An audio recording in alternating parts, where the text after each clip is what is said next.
Hello everybody. How are you all doing on this lovely Thursday? Good to see you, the Mazo, Kato Stardust, Kreenan, and everybody else who's lurking around. Hello. Hey, Oscar the Grape.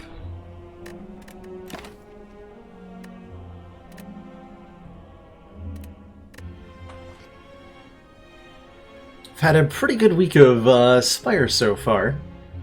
Some really memorable runs, even if they didn't all win. I believe it was yesterday we had a run. Yeah, this one that died to Time Eater was so promising. At a store in Act 1, it was here, I decided to purchase Whirlwind, Transmutation, and Chemical X all together, just to see what would happen.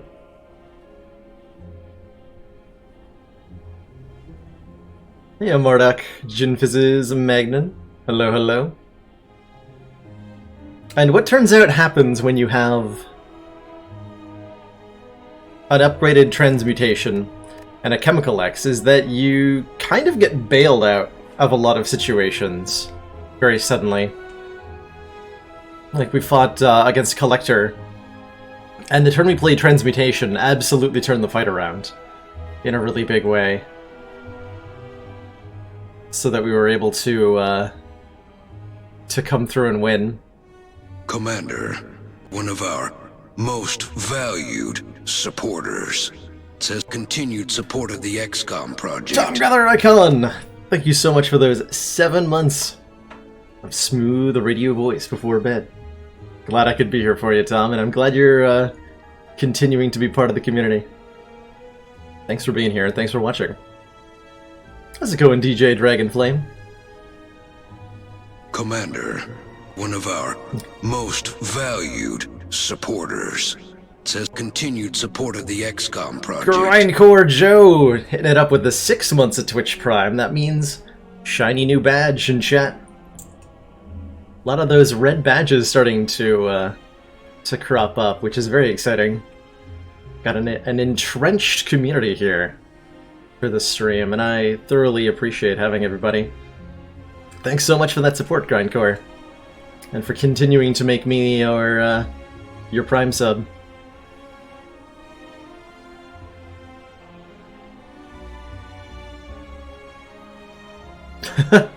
The notifications do seem to be a little glitchy at times, but hey, you're just getting me thanking you twice, because I can't be arsed to remember every particular notification, so I treat it like it's new every time. Yeah, it was ultimately a little bit bloated, this one, that's for sure. But with the corruption, it wasn't too bad. Like, what would I remove from this? Anger could have gone. The Twin Strike was okay, but mostly I feel like those cards were necessary for the early parts of the run. So, I don't know. I think the net result of this, though, is I'm going to give Transmutation a little bit more credit than I've given it in the past. It did a lot of good work, and I could see, like, even without a Chemical X, I could see a Transmutation Plus actually being a half-decent card in certain circumstances. Too many Feel No Pains. Certainly a possibility. Like, maybe one too many. Hard to go wrong with this power, but yeah, 4 copies did slow us down a little bit. Just a little bit. That was a wild run. Our last run, we did the daily, and that was pretty successful. And our last actual run was Ironclad, which means we're starting out with Silent today. We still on the top something for the daily. Still 56. It's not too bad. Not too bad. Yeah.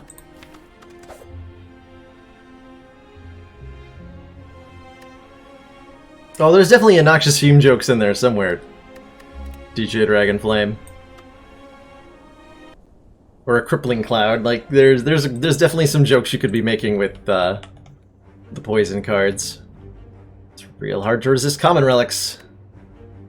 Certainly when my options are transform or take 15 damage for a rare card, I'm not that excited. Let's see. Fire lead. Do we have any like really high value paths? No. I see 4 fires with 1 elite. I don't see any path that hits more than 5 combined elites and fires, which, as usual, is our goal here. Adonis Incarnate. And a real chocolate. Thank you so much for that raid. Welcome on in. When's A20 relic swaps? Every time Defect comes up, more or less. Most of the reason I don't do relic swapping as a dedicated thing anymore has to do with Silent.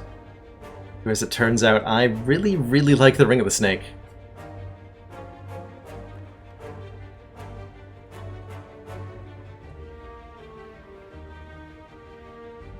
Oh, no worries, Real Chocolate. You've been hanging around the stream for quite a while. It seemed like it was the least I could do.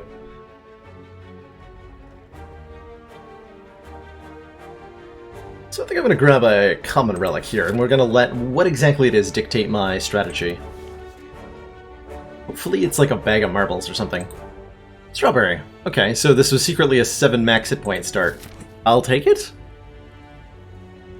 I'll take it. Yeah, who would have thought having a good turn 1 is actually helpful? Turns out that turn 1 is the most important turn in the game. And that's true in Act 4 even more than it is in the rest of the game. Commander, the aliens are disturbing. Real Chocolate hitting up that 5-month resub. 1 month away from being yet another red badge in chat. Thank you so much for the continued support.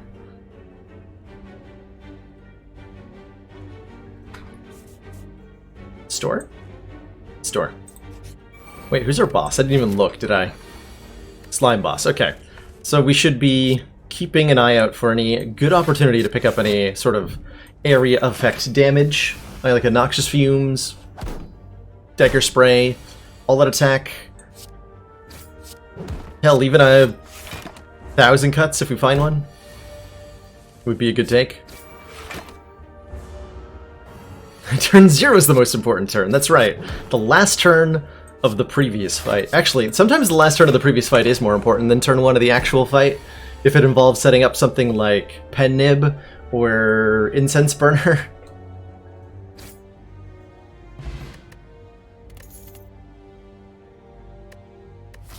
Okay, I am looking to fight this elite, so I do want damage cards. Only one of these cards says do damage. It's Sucker Punch, which I don't generally consider a very good card. But I am kind of considering it here. Piercing Whale is also really nice in a wide variety of situations for a wide variety of reasons. Just a question of, can I take this elite if I pick up a Piercing Whale and don't find a damage card here? Let's find out. Okay, more gold definitely helps going into a store. Most definitely. It's another fight where I would have much preferred having a Sucker Punch to having a Piercing Whale. So we may take a lot more damage this way than if we would have otherwise. 4 to play a Strike. Feeling greedy here. He hasn't buffed Strength yet, so not too afraid. I didn't lose any frames. There was a little bit of a slowdown there, TZ, and that was actually in-game. Slay the Spire for me usually chugs a little bit in like the first 15 to 30 minutes of stream, and I'm not sure why. Kind of hoping it'll go away with the hardware upgrade I'm going to be doing this weekend. New processor, new RAM. New motherboard. Well, this does nothing. This is unplayable. That means the question is, do I want a Flechettes Or do I want a not flechettes? And I think the answer is I do want a flechettes. 4 damage for each skill in your hand can be a lot of damage, especially on turn 1 with Silent. This is a damage card I respect, actually, quite a bit.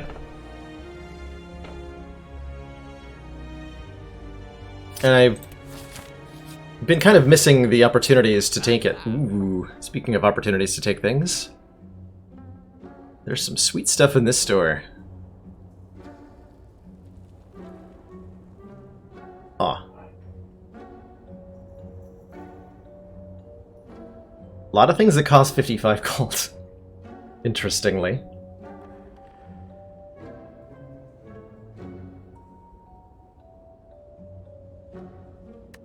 It's a card that I don't know if you can like build your deck around, but it can definitely end up doing a lot of damage. I definitely had a deck a long time ago that did like over 100 damage to the heart with a flechettes.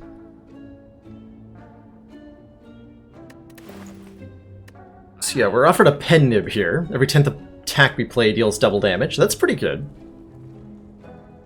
Steroid Potion for temporary strength is excellent with a multi-hit card like flechettes. I think a Flying Knee is really good as well. Just another front-loaded damage card, which we still need more of. After Image is tempting whenever we play a card gain a block, but I don't think we can afford it.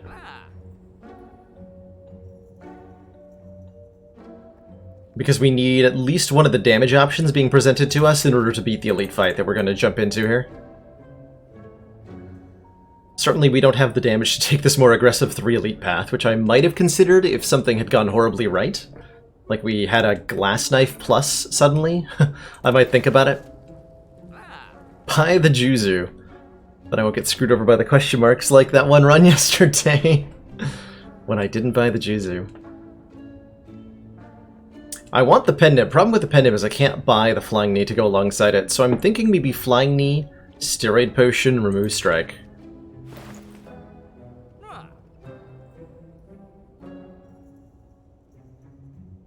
You might be justing Pearly Whirly, but I don't know if you saw the first... I think it was the first run of yesterday. It was a silent run where we took a slice early on and it was not bad. We did ultimately remove it later on because we got a Snecko Eye, but it did just fine in Act 1. Do I ever use Setup? Basically no. Setup's an interesting card. It's slow and costly is how I would describe it. Oh, you were yelling at me to upgrade it. Yeah, that's accurate. It's pretty good. It's pretty good. The thing I find interesting about Setup is that when it says it costs 0 until played, Setup means that. If you have the free card in your hand, decide not to play it, let it go to your discard pile, the next time you draw it, it'll still cost 0. And most other temporary discount effects do not work like that. Does that make it particularly good? I don't know. Don't think so. It's kind of neat. Ooh, I could get 2 upgrades for this elite fight. I definitely want to be upgrading flechettes here. Don't think I can quite afford to remove a strike. Well, actually. But can I, though?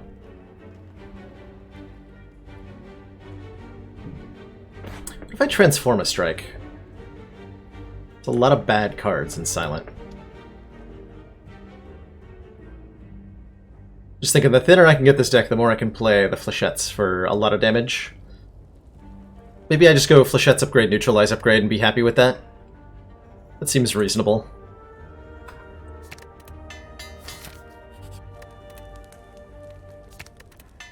We're hoping we fight Gremlin up? Not this one, though. This is not the one I wanted to fight.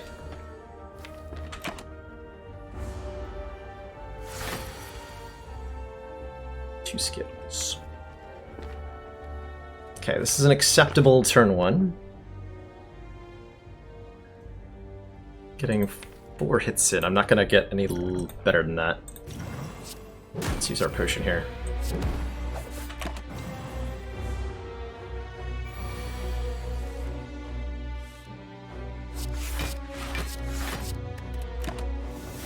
We're actually in a fair bit of danger against Lagavulin here. So I think I need to play strikes a little aggressively.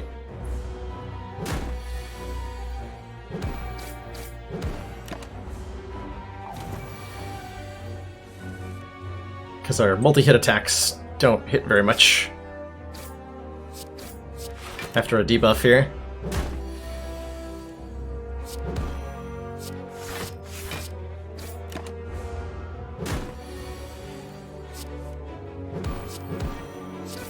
Okay, we're fine now. Just barely enough to get through the fight. Our reward is Tiny Chest, giving us a higher chance of finding treasure in question mark rooms, and a die, which is excellent front-loaded AoE. Very good against Slime Boss here. We could maybe consider a Poison Stab as just a slightly more consistent front-loaded damage card, one that we can play multiple times, whereas die exhausts, so it's gone. How do I decide what to prioritize between elites, fires, question marks, events, etc.?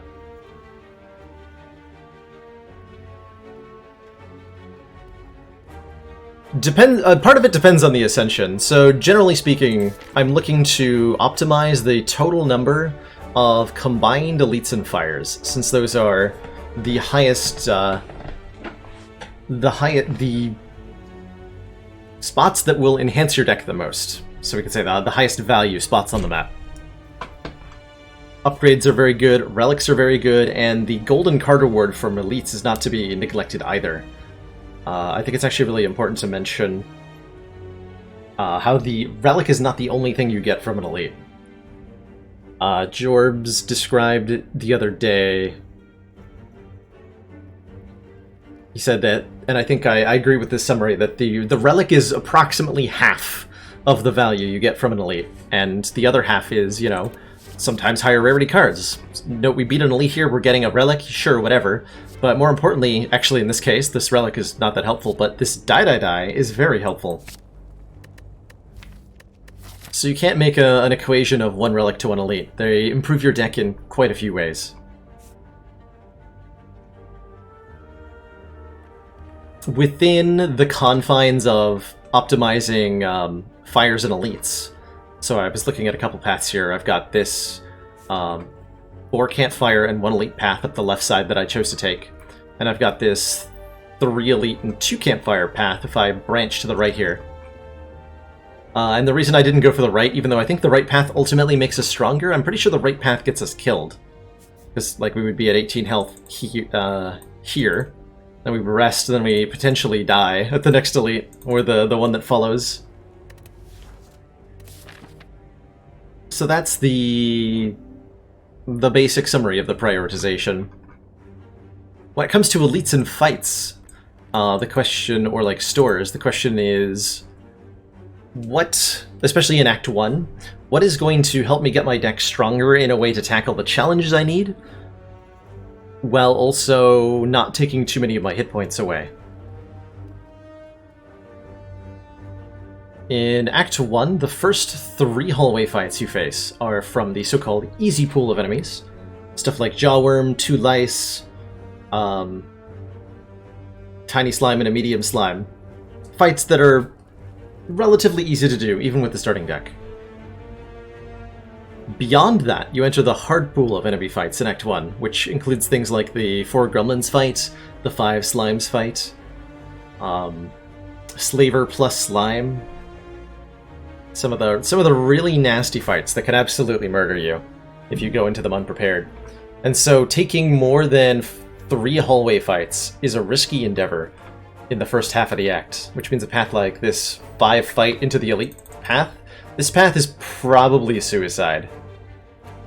Of course, you can always get lucky and just keep getting the right cards and crush them all, but it's extremely likely that by the time if you survive at all, by the time you reach the elite, you've got maybe 20 health left and you're gonna die.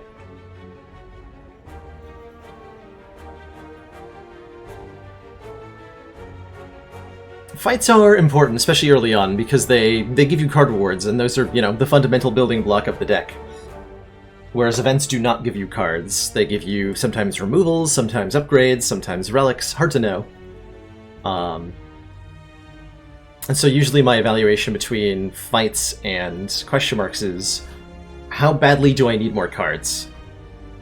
And this early on, the answer is pretty badly. Actually, in retrospect, I should have taken this 3 combat path leading up to the shop, just for an extra card reward before that elite. And I think it would have mattered quite a bit. And that Lagavulin fight might have taken drastically less damage in this Lagavulin fight if I'd gone 1 extra fight. Good thing to note to myself in retrospect. Get our Survivor here. I've been liking the Survivor upgrade a lot lately. Ooh. But I think it's been paying off in quite a few ways. Tori's a great relic here, by the way. If we would receive 4 or less, or 5 or less unblocked attack damage, we reduce that damage to 1. Which is very, very valuable defensive relic. There's that Sucker Punch again. We have no more elites. I think I can be safe with a dodge and roll, and I might even upgrade it, actually. Or 6x2 block here.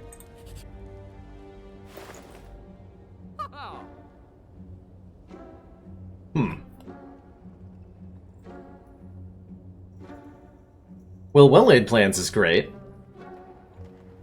You take a good rare for your start bonus, you could take a path with many fights. That's true. That's true. Assuming you get, like, a glass knife. When your choice is Bullet Time versus Nightmare versus Tools of the Trade, you might not be so happy about the decisions you've made. What do I think of Mod the Spire? I think pretty highly of it. I've tried out quite a few mods on stream. A lot of characters. I think I've tried like over 10 modded characters on stream at some point. And I, generally speaking, play mods of some variety on Fridays. I can spell Friday correctly. When I do community suggested / Nope, I can't spell Friday. Where's my bot dead? Hey bot! Why are you dead? Bot never got up this morning, apparently. Well, we'll rectify that. So my deliberation here in this story is between the Well-Laid Plans, which is one of Silent's best powers, letting us retain cards from turn to turn, really useful, especially in a slime boss fight, and the Ghost in a Jar, which blocks 1 big slime crush.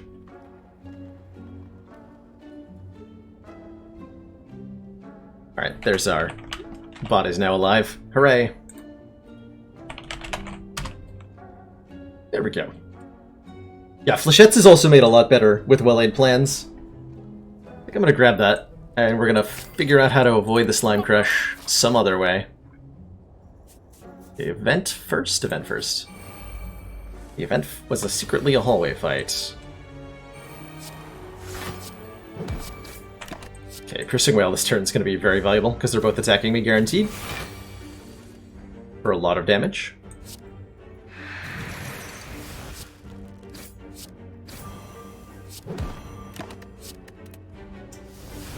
Too much damage. I know, right? We should have bought the Juzu! Then this would have been a real event. Okay, Poison Pot's great. How do I feel about Burst?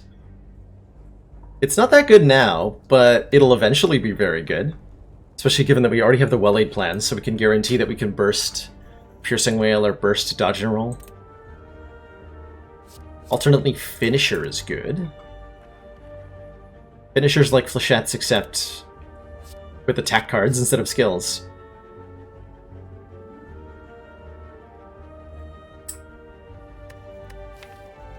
I don't know, I'm kind of underwhelmed. Maybe I take a Deflect, just for some free block.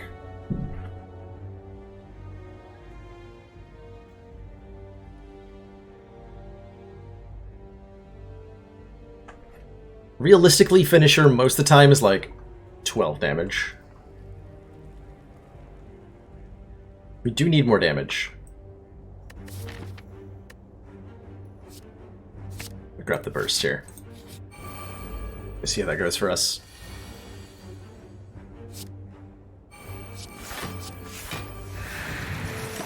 Not too bad so far. Die, waiting room.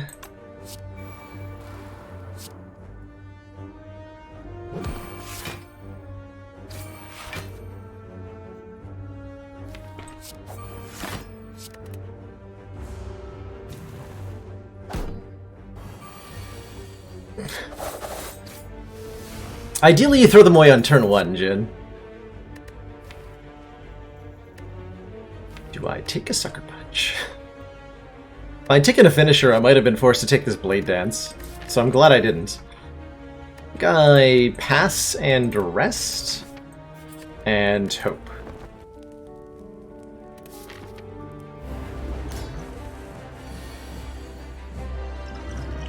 Am I meant to use this Poison Potion after I split him?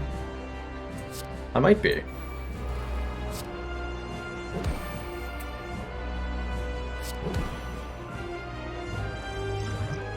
I'm gonna use the die after I split him.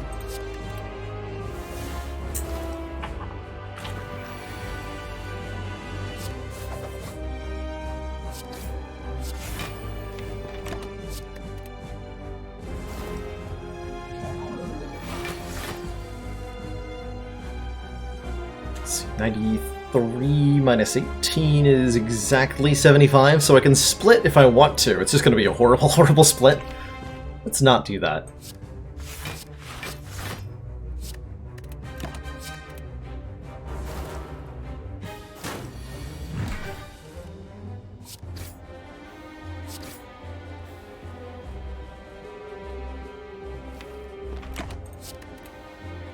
Should have held strike, huh? Attach to the dodge and roll there.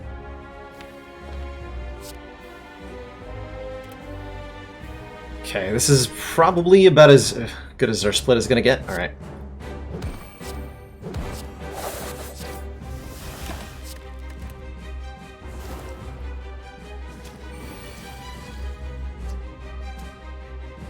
You have 2 skills. I'm going to have more skills next turn.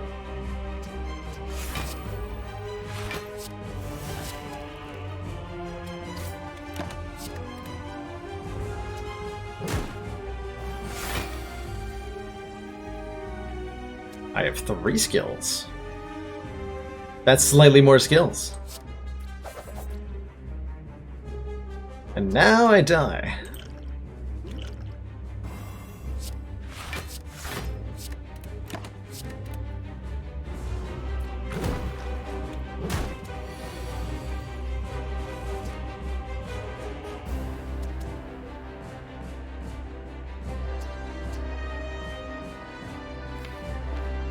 So the guy flying knee, strike, dodge and roll, hold on to piercing whale. We split the acid slime. We take a whole bunch of damage. Take a 9, go down to 4 health here. Actually, wait. If I'd have to triple defend to get Tori value.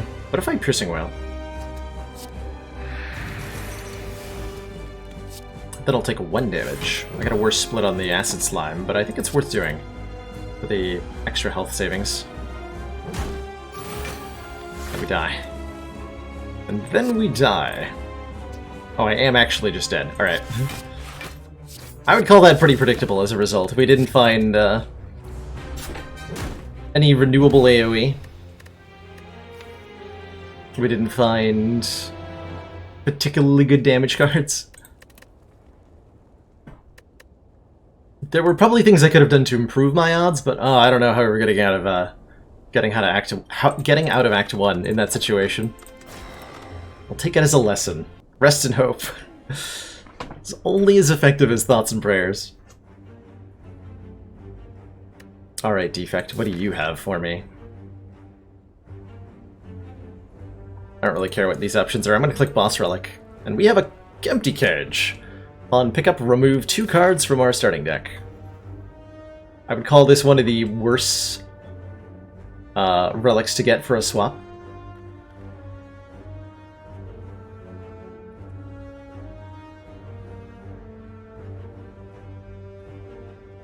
We can get 4 fires and 2 elites. We don't want to go to a oh no, we do want to go to a shop, because we didn't spend our money on the bonus. I like Cage going into Act 3 a lot of the time, but I don't particularly like Empty Cage as a starting bonus. It'll be a while till I fight any elites, so I'm strongly considering removing 2 strikes here. Let's do that. Then I'll probably remove a Defend at the store, depending on what cards I'm offered. If this fight gives me a good block card, then I'll remove Defend. If it gives me a good attack card, I'll remove another strike.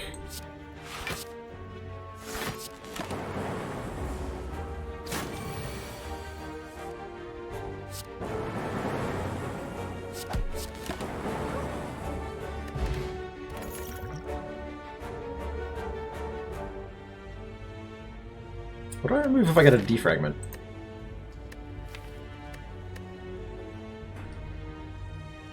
It's very hard to resist the floor 1 defragment. Focus gain is hard to come by on defect. And it's very good. Small deck equals claw deck. Could be. We could try to take this claw and work with it. I don't feel great about that, truthfully. Interact boss. Slime boss again. Okay, no, we don't want to go tiny claw deck against slime boss. That mostly feels like drawing 5 slimes and dying. Hear that?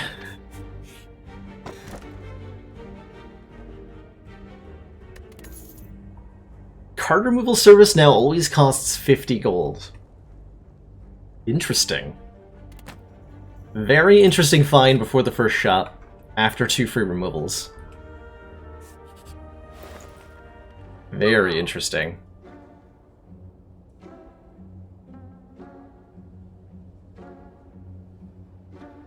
Could do something fun with Streamline here. 0 card deck.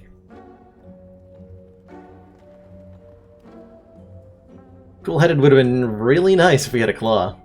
I think it is still really nice. We have a defragment, so Frost Orb is very, very valuable.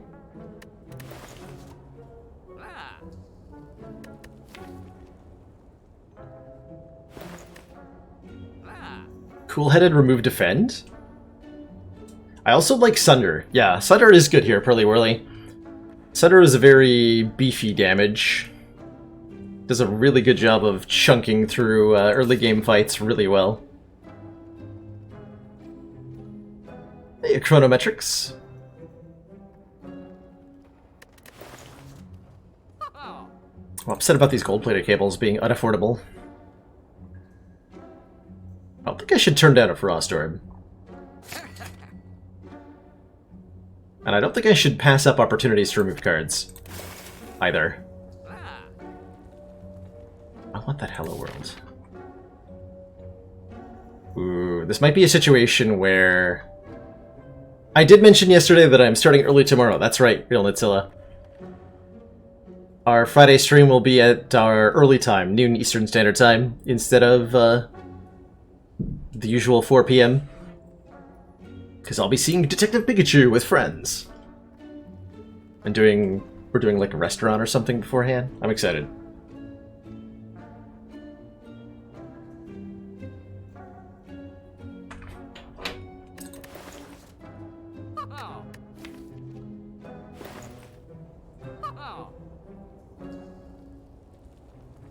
I'm gonna buy this Hello World.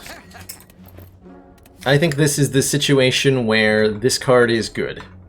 Which is when you're in Act 1, and you need a little bit of oomph. Man, why couldn't you have shown up earlier?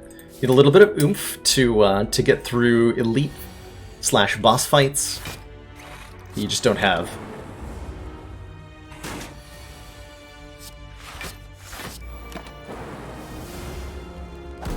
These random defect common cards, as it turns out, are actually pretty dang good.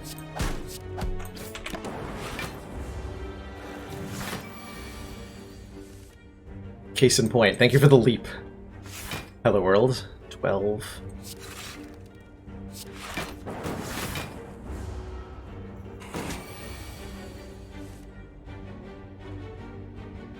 Nice, Ryan. Let me know how that turns out. Definitely a good, Oh man, another cool-headed. Oh man. This is still a run that would probably take it. Like, if we see a claw, we'll take one.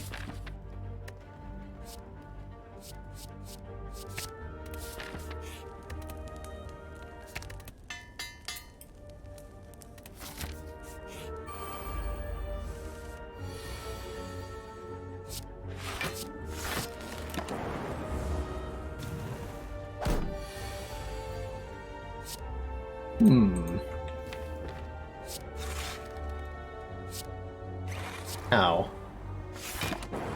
Deck doesn't have enough front loader damage to deal with lice. It's not a good sign.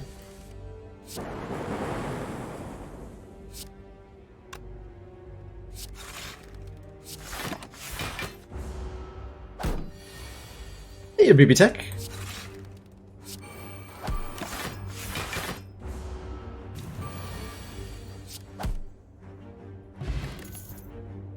And a hologram. I think we take a ball lightning because we're still lacking damage over the hologram.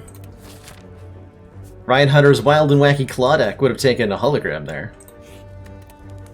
But not us. We're gonna upgrade the Zap.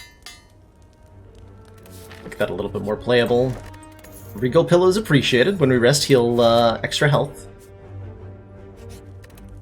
Upgrade.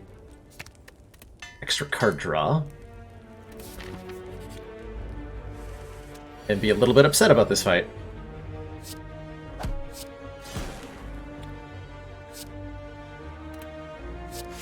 Only a little bit.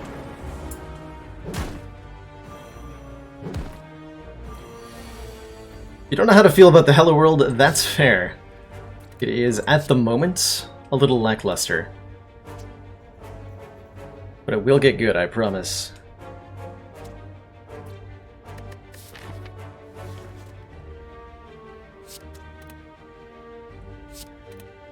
This sure looks like a speed potion. Unless dual cast hits to the same target. Not, okay.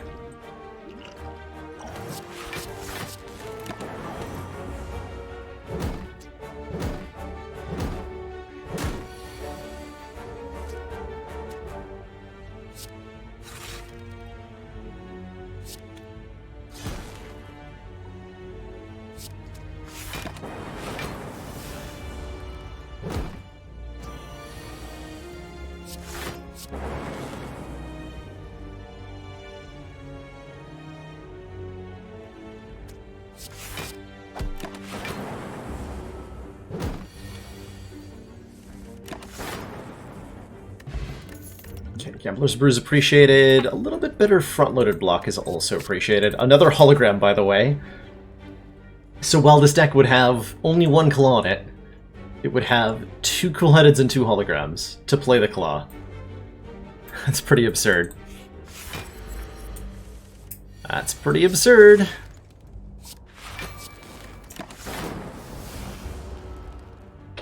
We're super happy to see Legaville in here, because we could just, like, set up patiently. This is one of the fights, by the way, where the Hello World's going to be coming in clutch. Just watch. See already.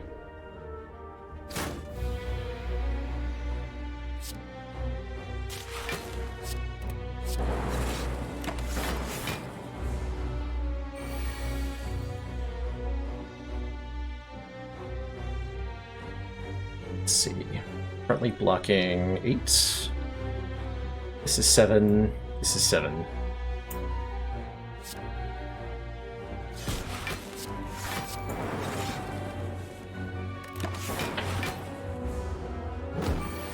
I think we're gonna perfect this fight.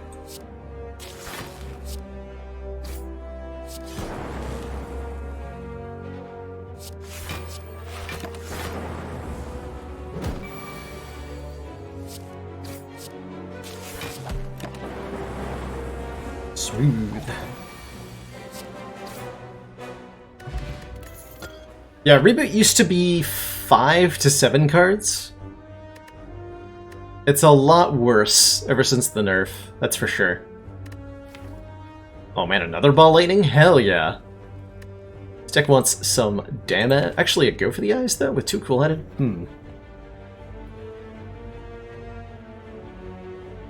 With 2 cool-headed, and I might even be upgrading this other cool-headed, we would really like a go for the eyes.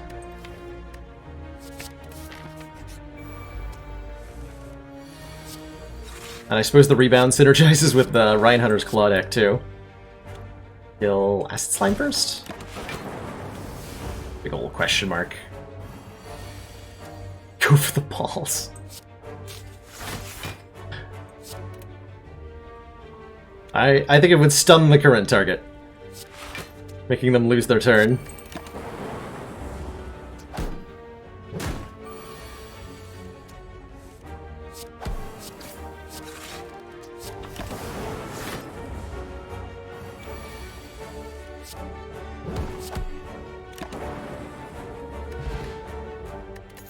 Okay, Power Potion's amazing. There's the second claw. Do we still take that? Or do I take the Storm? Which is actually not bad right now.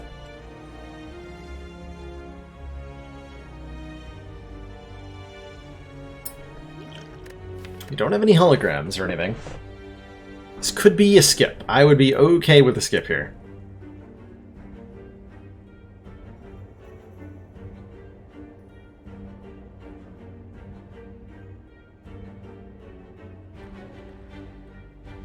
Tough call. Claw could eventually be part of this deck's stratagem for dealing damage. It is a form of scaling if we get enough card draw, and we already have a really good card draw base with 2 cool-headeds. 2 cool-headed... Well, we haven't fought the second elite yet. Oh, we haven't fought the second elite yet. I'm gonna skip then. Fight ourselves 1 Gremling Knob. This is a decent turn 1, but it could be so much better.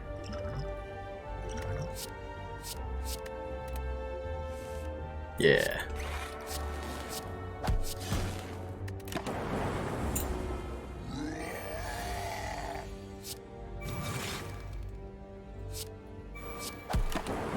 Alright, I'm counting on you, Hello World.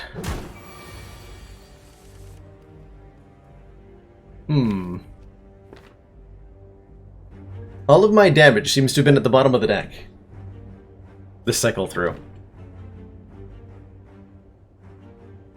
But I call Hello World a better machine learning in the early game. Yeah, basically, Acheron. It gives you potentially really good cards some of the time. We're gonna die next turn if we don't get a kill, but we only need 29 damage. We'll figure it out.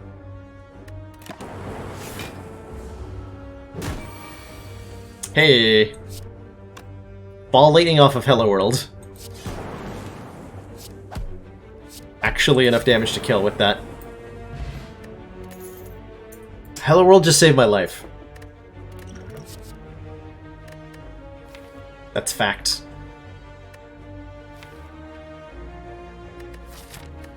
Steroid Potion makes Barrage a much better pickup. So I might actually just take that. We fill the orb slots easily enough.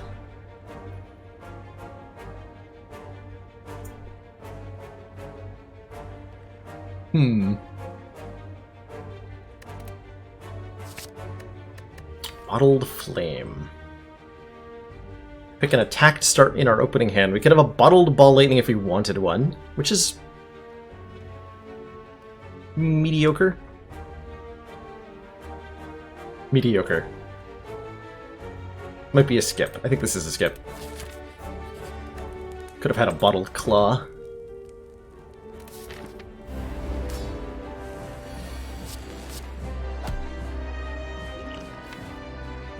Scared enough to Power Potion here. 50 health. Nah, we're fine. Totally fine. Hey, this is another fight where Hello World's gonna do big, important things. At least I hope so.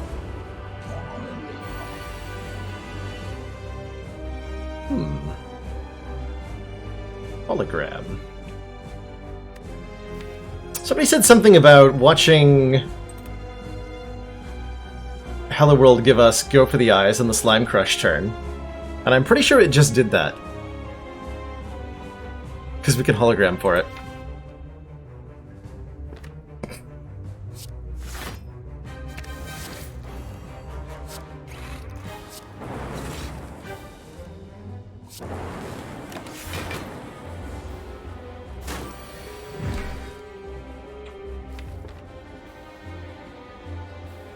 Let's see if we do like rebound, ball lightning, strike. That's probably gonna split though, right?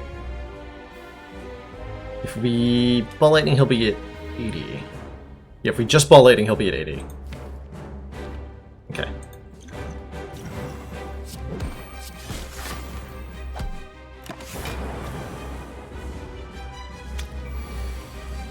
It's an acceptable split, I think.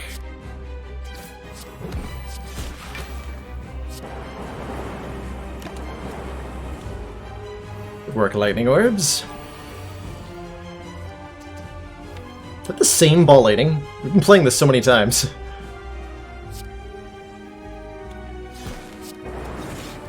Dang.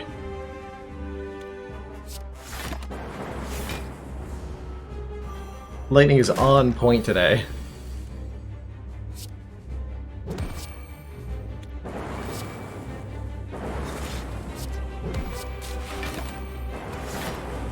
So are these rebounds, both of which were from Hello World.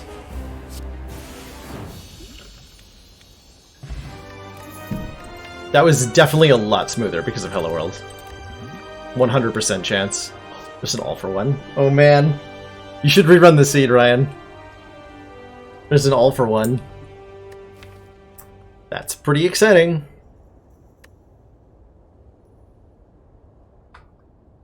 So I didn't take either of the claws. I only have one 0 cost card. Well, no, sorry. Zap and Go for the Eyes. 2 0 cost cards. Which means that All for One is not a very good card, although it could have been in an alternate universe where we knew what the future was.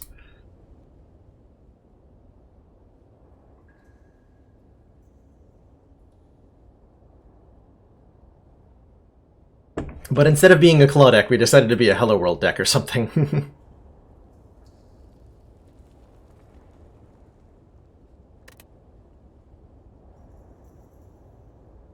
Honestly thinking a rainbow here as a way to channel more orbs with our focus. Multicast doesn't do a whole lot at the moment. All for One doesn't do a whole lot at the moment. So I think rainbow or a skip.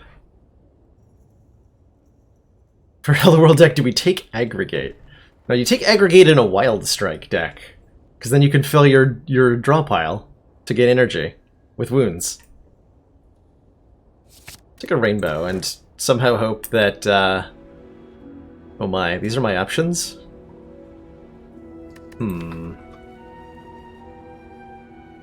I think this deck would appreciate a few upgrades. So my options are no more upgrades at campfires, but gain an extra energy. No more resting at campfires, but gain an extra energy. Or get a curse when we open a chest, but get a 4th energy.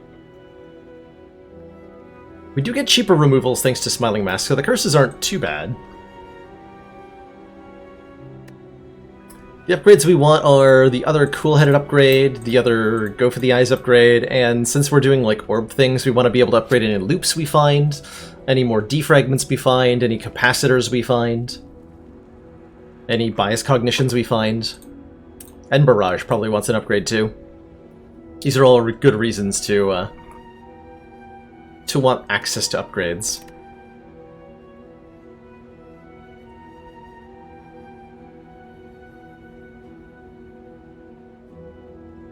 You've noticed that a lot of times the first cards can show away on how the card runs are going. I'm not sure I fully understand what you're meaning, Magico.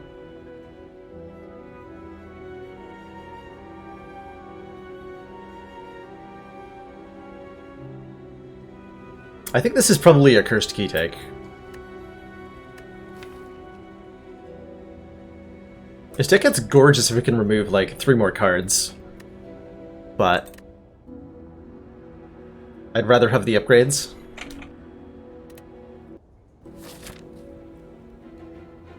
And I'm not going to take a coffee dripper when I have a Regal Pillow. That just feels bad. Just feels really bad. Is 4 energy enough to make this deck take a Burning Elite? I mean, my other option is not going to the store, so I believe the answer is going to have to be yes. We're going to fight that Burning Elite. We have 2 potions, we have 4 energy, we have a pretty decent deck, I hope. Let's give it a shot. Let's give it a shot. Hey, Crafter Links!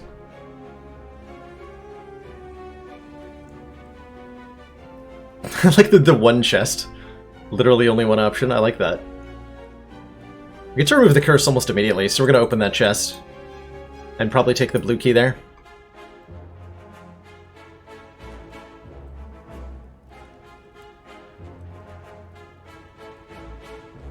This is 2 hallway fights and 2 events. Okay. Doesn't really matter where we go.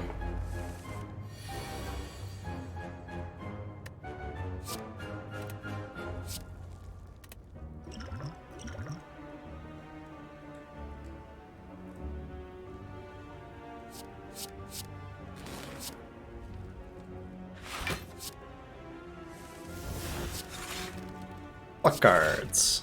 Yay! Okay, that turned into a lot less painful than it looked initially. There was an example of Reboot being a good card. Fun times.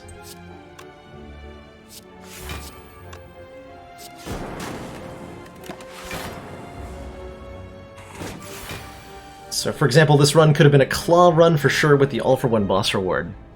I think there's probably some level of confirmation bias going there, Magico. I've definitely tried the, like, take Catalyst on floor 1 experience before and had it backfire on me pretty hard.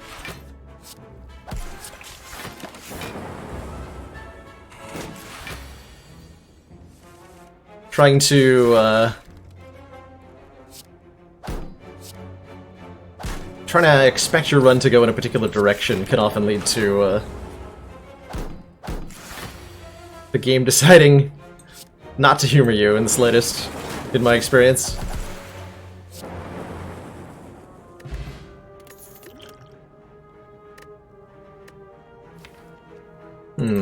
Sweeping Beam, go for the eyes, Streamline. 3 common attacks.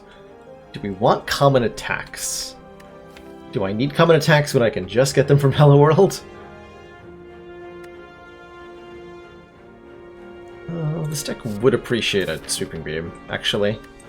Just a little bit of AoE, just a little bit of AoE. Upgrade all strikes and defends. Yes. There's not that many of them, but definitely definitely worth my time to upgrade them. I was going to remove a strike, but my strikes just got upgraded. So I don't want to do that anymore.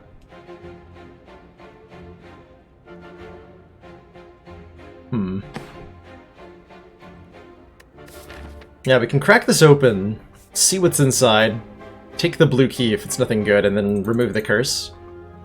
It's only a small chest, though. This is the least rewarding kind of chest. This has a 75% chance of containing a common relic, and a 25% chance of containing a uncommon relic. Plus maybe a little bit of money. It's gonna be a pen nib. With my unupgraded common attacks. Oh man. I can double damage Commander, barrage. we just received the support of another council Captain member. Caps! Thank you so much for that tier 1 sub. Welcome to the council. Enjoy your new emotes to the community and your newfound sense of smug superiority. So my current deliberation is that we need a little bit, if we're going to fight 2 elites especially, we need a little bit more power in this deck, be it block or damage output, in order to beat Act 2 elites.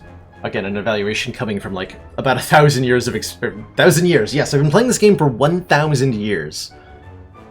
I'm secretly immortal and a time traveler. And my 1,000 years of experience say I need a little bit more help. which is hopefully something we're going to get out of the store. But it could come from a relic. Like a Vajra would be nice. A Smooth Stone would be pretty good. Let's crack this open, see what we get. Whetstone and a Pain. Whetstone upgrades 2 of our attacks, which is going to be Ball Lightning, Go for the Eyes, Barrage, Sweeping Beam. Actually, I want those upgraded pretty badly. Hell yeah. Okay, that right there is the little bit more damage we needed that I was just talking about. Sincerely. That right there.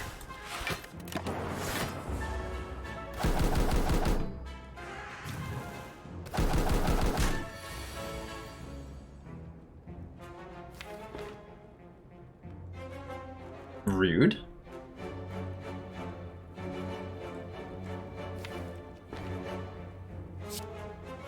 Well, Pain will deal us 1 damage for each card we play, and we're gonna have to play a lot because we're staring at 35 damage. Oh my.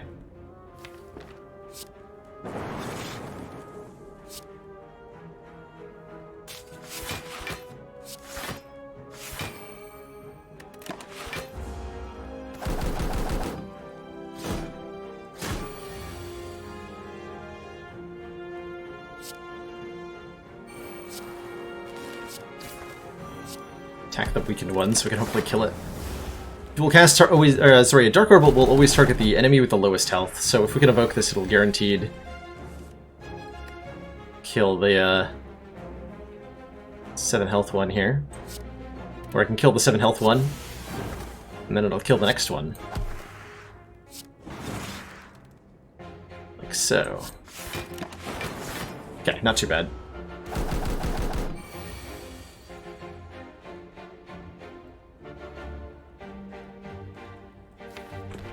I want to play as few cards as possible here, and I think just Cool-Headed is a full block. So we lose the least health to Pain there.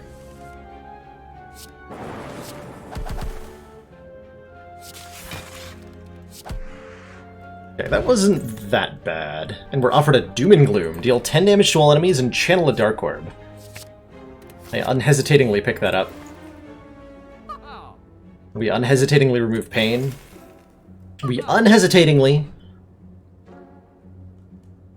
Man, this Claw deck archetype that we could have had continues to get better. There's another Claw and a secret weapon here.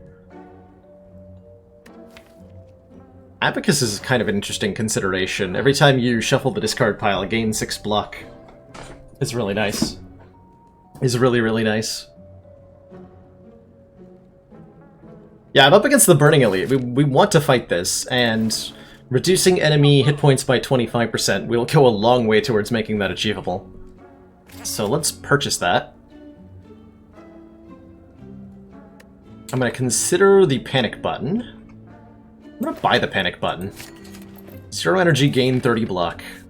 It doesn't let us block on the following turn, but it'll save a lot of health in certain circumstances. At least I hope so. This is looking like a skill potion turn. Yeah, this is a skill potion turn. Seek.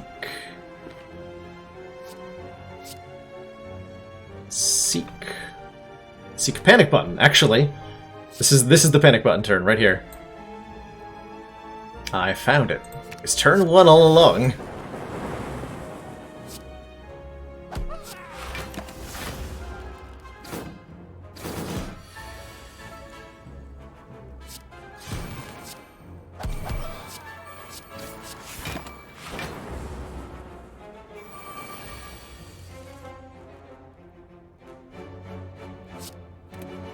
Okay, good.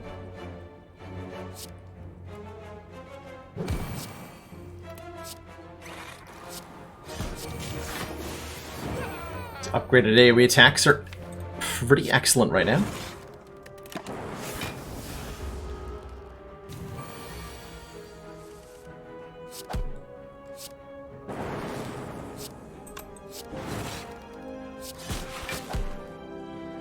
Flawless. Omamori! Negate our next 2 curses. Nice! Okay, so we get to open the chest without any worry about curses or any of that nonsense. And we can add a Glacier to the deck. 7 block, 2 frost. Yes, please. Yes, please. Kremlin is madly shuffling cards on a table. Well, I might be forced to take a Writhe, which will actually just bounce off the Omamori. Don't want another Zap. Don't really want a Darkness. Don't want a Parasite to use an Omamori charge. Don't really care for a stack. Nothing here I wanted. Okay. Tiny Regenerating Book of Stabbing. Ooh. That is troubling. I'm gonna Power Potion right now.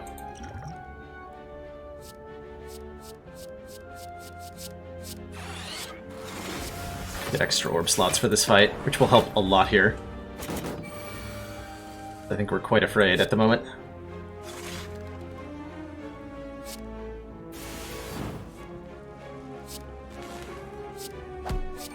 Okay, I'm taking 19. I could just block it all with a Panic Button, which I think I'm going to do. Panic Button prevents us from gaining block from block cards for the next 2 turns, but doesn't prevent us from getting block from orbs. So I can still block with those next turn. Yeah, for example, Glacier will still block for a lot here.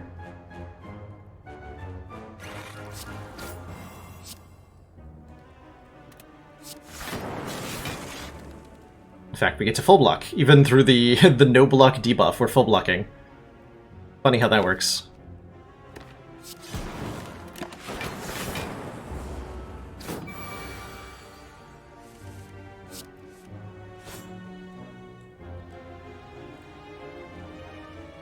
Seven times 5 is 35. Currently blocking for 12. 12 and 35 are different numbers.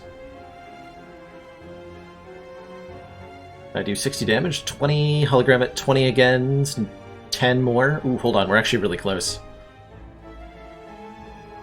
But close is not the same as there.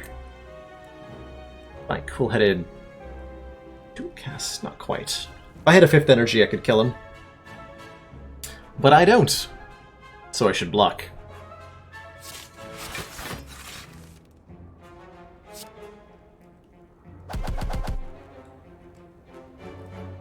$28. 35. No, wait, 33? 33. Same difference, right? Numbers don't mean anything. Okay, ultimately, we ended up fighting an Elite and a Burning Elite in the first half of Act 2, and we took 2 combined damage. I can't say I expected that outcome. Letter Opener's some even more damage here. Every time we play 3 skills in 1 turn, we deal 5 damage to all enemies, and that happens sometimes. Especially with our zero-cost skills like Zap and Panic Button. And we're offered a buffer. I'm gonna take a buffer. And I'm gonna open this chest to get the Courier. I'm thinking about getting the Courier. Do I want the Courier?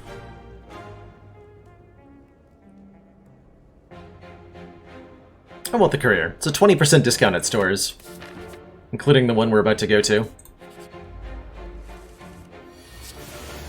That means it has to be good.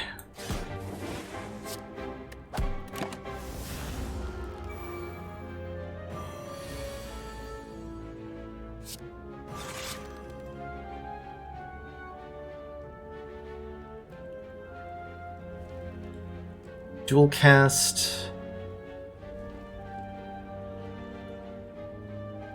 Dual cast Ball Lightning Kill. Yes. Then Charge Battery. I'll take 3. I need to get rid of this cultist immediately, or this fight is going to get really ugly for me.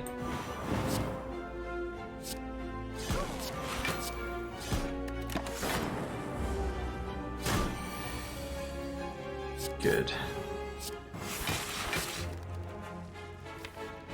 Excellent.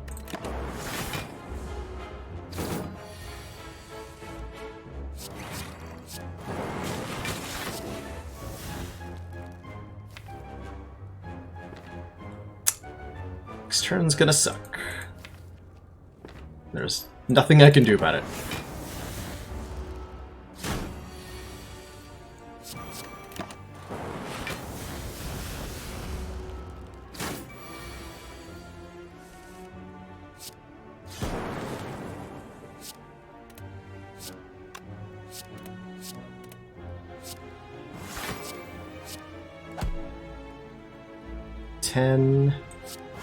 This guarantees a kill next turn.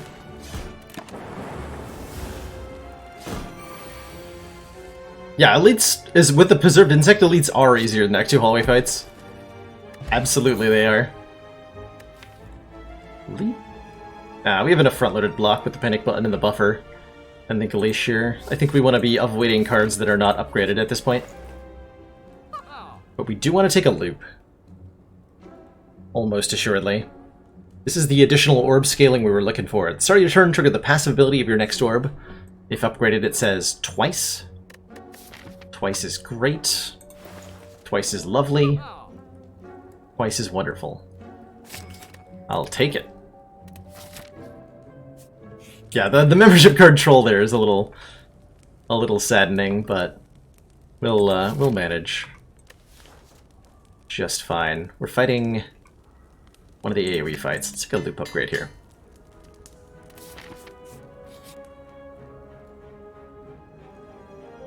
Small chest. We're guaranteed to encounter at least one more chest here. So I can skip and hope for a bigger one?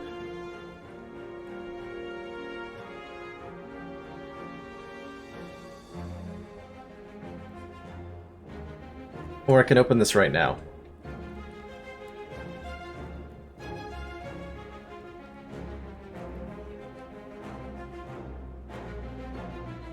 I think we skip this one.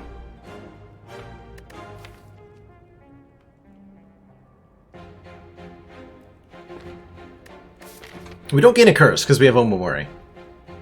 So this is mostly a question of like when are we going to open the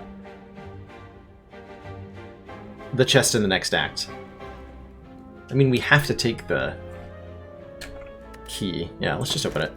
Anchor? Anchor's so good. Oh, Anchor is so good. I'm going to take that, actually. Start combat with 10 block? Yes, please. I'm taking that. We'll figure it out next act. We'll figure out where we're getting our key from.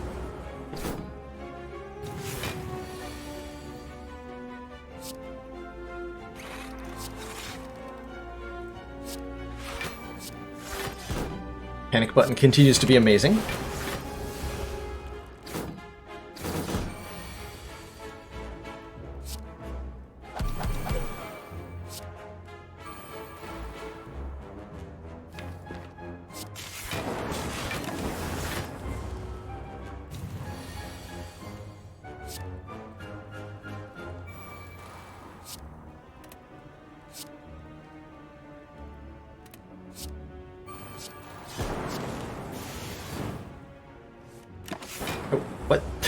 I don't know why I ended my turn there.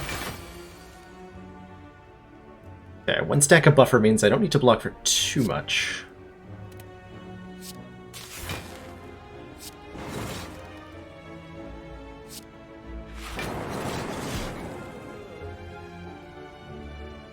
Already blocking for enough. Let's do some damage. Get him!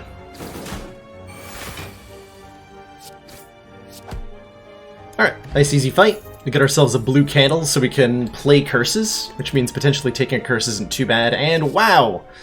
2 rare powers in electrodynamics or bias cognition, making our lightning AoE in the former case and our focus +4 in the latter case. Bias cognition is such a game-winning card that I think I need to take it here, especially with the loop now. Yeah, we want focus. So hard. So hard. Do we upgrade it? No, we upgrade the buffer.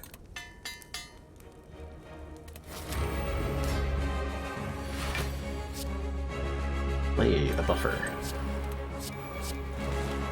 Watch, Hello World is going to continue to be good here. It's going to be fine. Oh, am I losing a buffer stack here? I am, huh? Unless Compiled ever draws something good? Does that count? Can play this to preserve one buffer stack. I'm gonna do that, actually.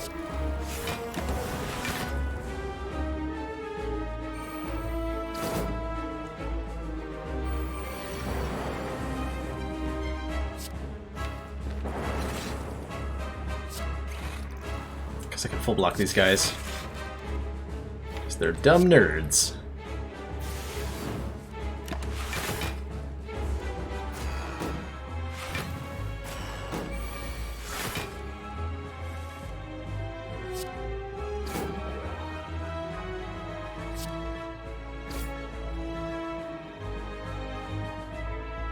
So I get Rainbow back.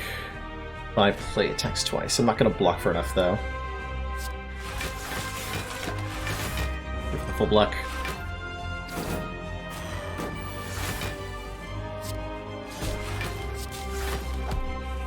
Next turn's the dreaded Hyper Beam, but we have 2 buffers, so, like, whatever.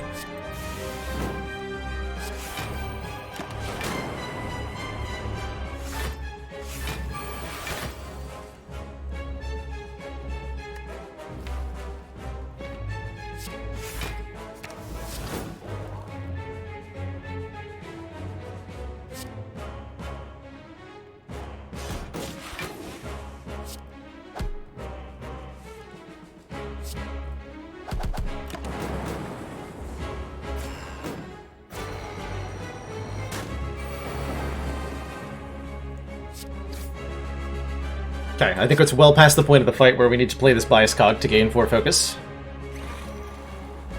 Well past the point.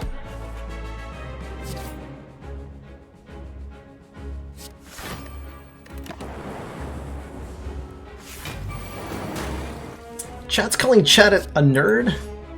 Please do not call each other nerds unless nerd is a compliment to the receiver. In which case, carry on.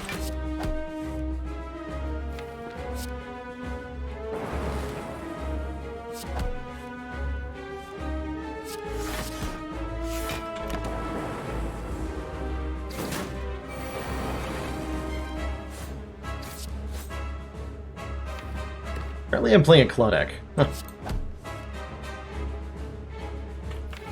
News to me. Let's see, minus cog. We have no stacks of buffer remaining, and we got 24 times 2 damage headed our way next turn. Dual cast is not in the draw pile.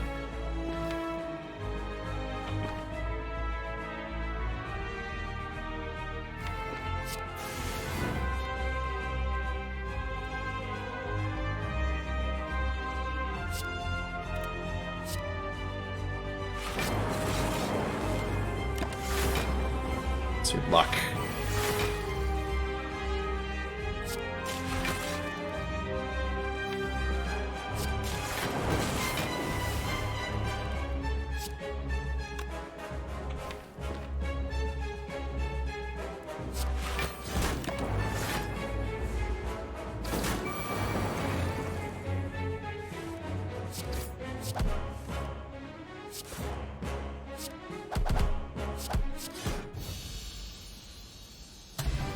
It's okay. Didn't die. Didn't even take damage, actually, right? Yeah, we didn't take any damage that fight. Nice! And there's the Core Surge to go with our Bias Cog. Hell yeah.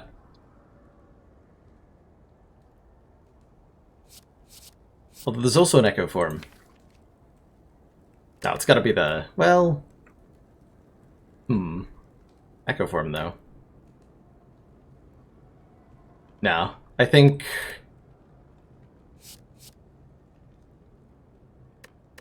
we want that Core Surge?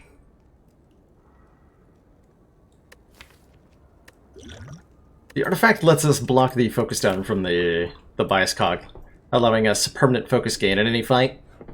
As long as we can, you know, get the 2 together. But Echo Form is here, allowing us to double cards, which is really dang good, as long as we can get it into play. Which we can't always do. But Anchor makes it easier. And potentially 5 energy makes it easier? Alright.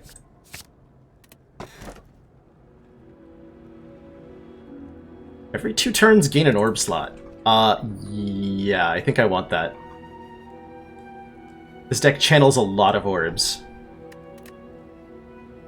We could also start with a Plasma Orb in play. Or look at 5 cards, but I think we want to be gaining orb slots. This will give us the kind of scaling we need to beat the heart. This will give us the kind of scaling we need to get through the Act 3 bosses. Perfect. It helps a lot against Awakened One, who I'm not sure we have a very good matchup against otherwise. I accept.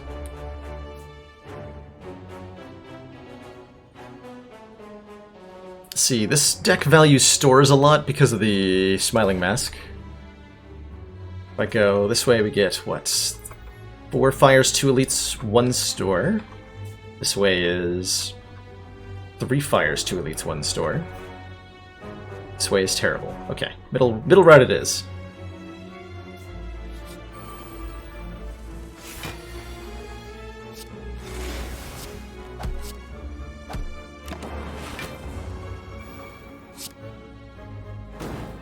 Every 2 turns, yep. Blighted One every 2 turns. So it's constant orb generation over the course of a fight. Pretty good boss relic.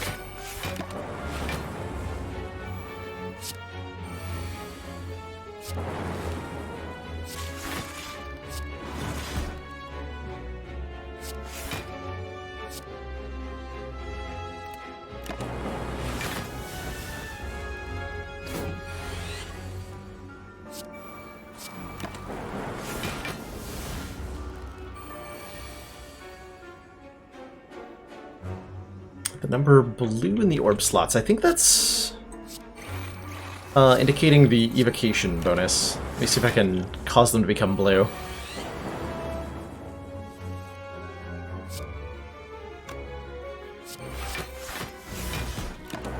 On this fight.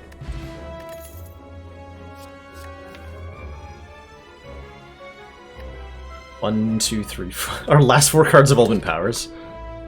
6 powers in the deck? Alright, that's enough to take a force field. I almost took the aggregate because I thought the force field was in the right slot. Whoops. Whoops.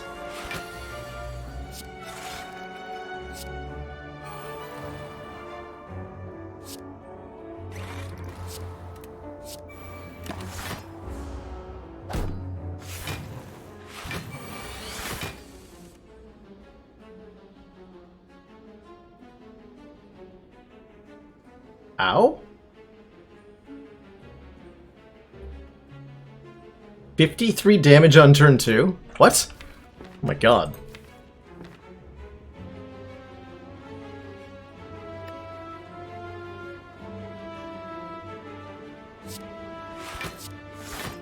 We're not taking that much. I suppose we have a Regal Pillow, we'll be fine ultimately.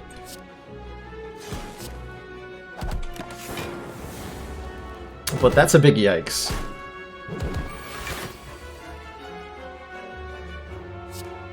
Okay, so somebody was asking, how come the numbers on the orbs are sometimes blue? If I'm... So notice the Frost Orb here, in the front slot. It's got a 4 to indicate the passive effect at the end of turn, and if I pick up a card that'll cause that orb to evoke, the number changes to a blue 7 to represent how much block it's going to generate when I evoke it, because Rainbow will channel 3 orbs, pushing out the front orb in pushing out the orb in the front slot. So this gets evoked, and it's just the UI representing that. Same if I pick up a Zap. It'll indicate that we're evoking the front lightning orb, doing 10 damage. Commander, we've just received the support of another council. Shalzar! Thank you so much for that Twitch Prime sub. Welcome to the council. Enjoy those emotes, the community, and your newfound smug sense of superiority. And thank you so much for supporting the stream.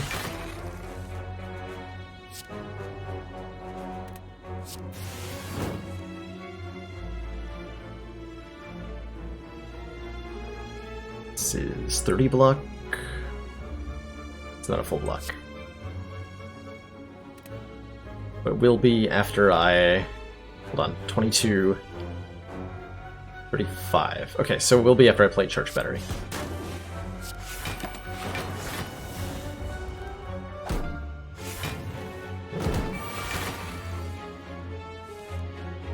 Oh, thank you so much, Shelzar. Glad, enjoy your lurk if you choose to continue to do that, and glad you're enjoying the content.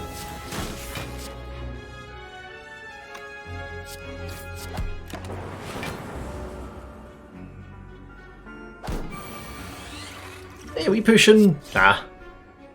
There was not a moment there where it would have saved us health. I would have used it on the turn where we're taking 20 million damage if I felt like it would have made a difference, but it didn't.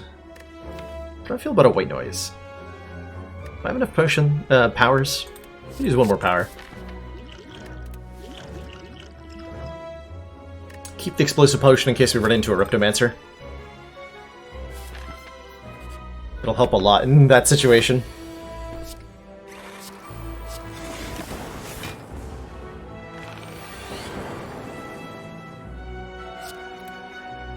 $30 incoming damage.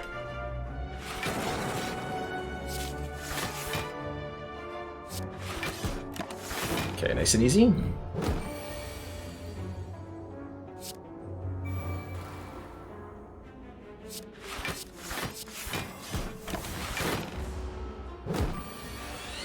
Dark Orb in the front slot is blocking for a pretty huge amount. I don't know where people are getting those damn Advent burgers, but if I find another wrapper stuffed under one of these command consoles, there's gonna be hell to pay. The Drekka! Becoming the first 12-month sub on the channel! Thank you so much for the year of support. Been subbed actually literally longer apparently than I've been streaming, because we haven't even done the 1-year anniversary stream. That's coming up in a couple of weeks. But thank you so much for being here the entire year I've been streaming. Continue on, you legends. And thanks for triggering that that alert. It's great. Dual cast is gone.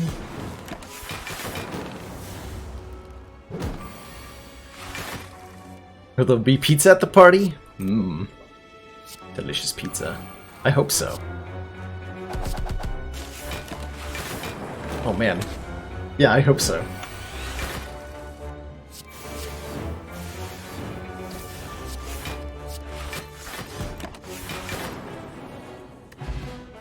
That alert made your dad.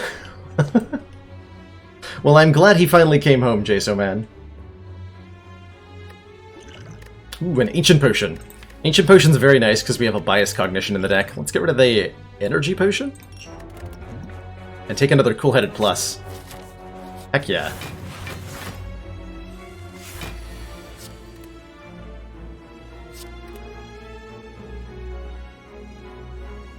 Might have to be a buffer. Frost will not block the front hit, so I have to buffer? Alright.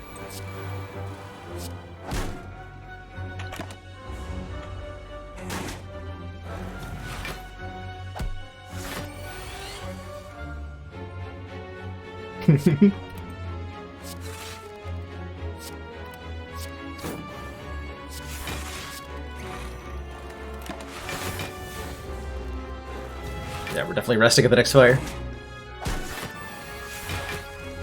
Glad you like it though.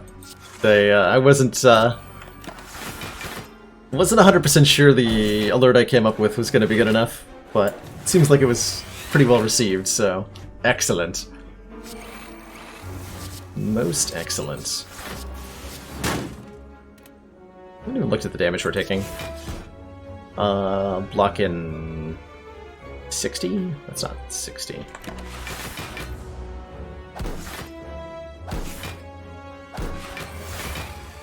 That is 60.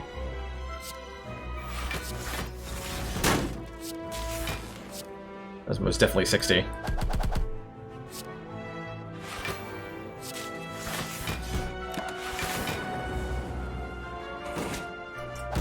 Formal request for Frivolous Fry to do this seed as a claw deck? This is a pretty good seed, huh?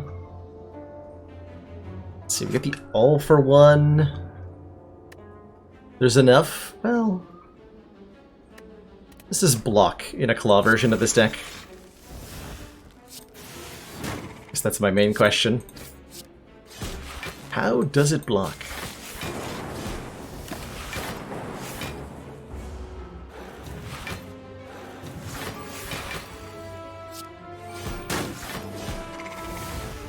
Deck does struggle a little bit with damage output. Ooh, hologram? It'd have a lot of holograms. Yeah, oh yeah, that's true. It would have 3 cool headeds. 3 cool headeds, 2 holograms, and then a whole bunch of claws for the damage. That would work out pretty well. And then the letter opener would make that insane. Huh. So, hologram is fetching back, like... a thing I care about. Never mind. It's weird to have a defect deck that I don't feel like it wants a hologram. At least not an unupgraded hologram. But here we are.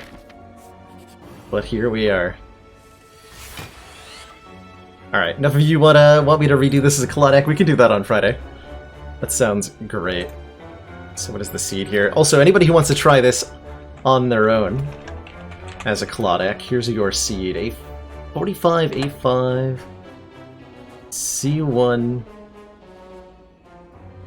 L6NU, S5F. Here's your seed.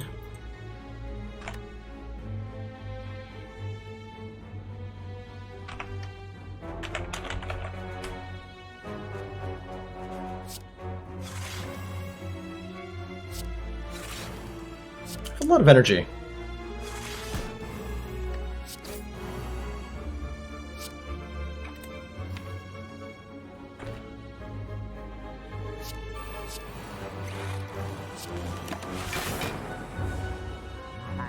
I think thanks to Inserter, this deck is going to quickly outscale Mr. Giant Head. So this fight will be really easy. The Giant Head, for those of you who might be unfamiliar with this guy, he's a big ol' enemy that sits around.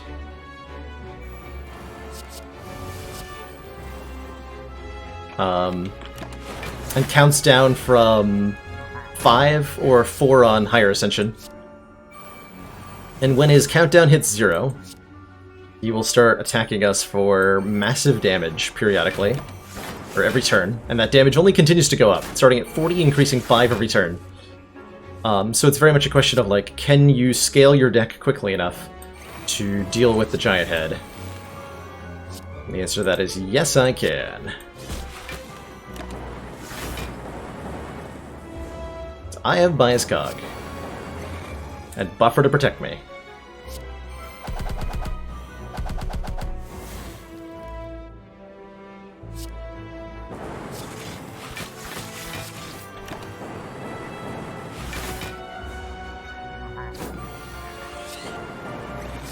And even more Bias Cogs, apparently.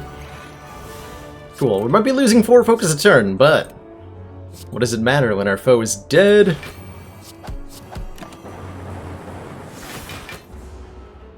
Calculated.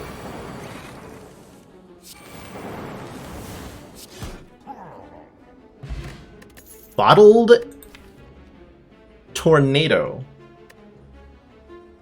Choose a power card. Start each combat with this card in your hand. Neat. We can bottle our Hello World. No, we can bottle our Echo Form.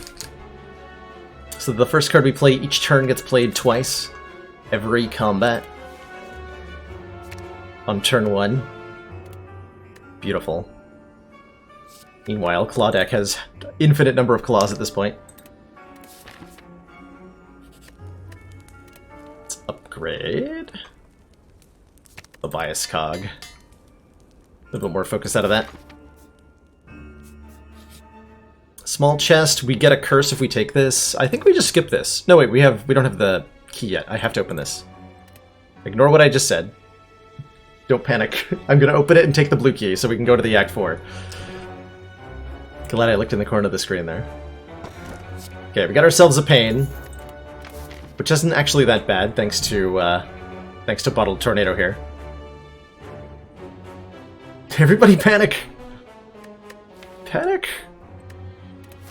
Panic so hard. Pain is pretty bad, though.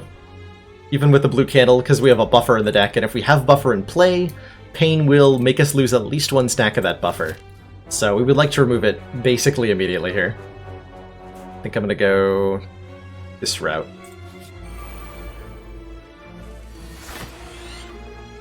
These guys again.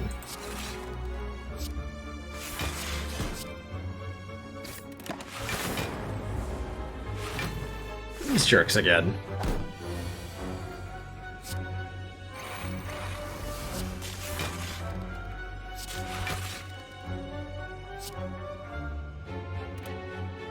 And they're doing the same thing to me, but I'm way more prepared for it this time.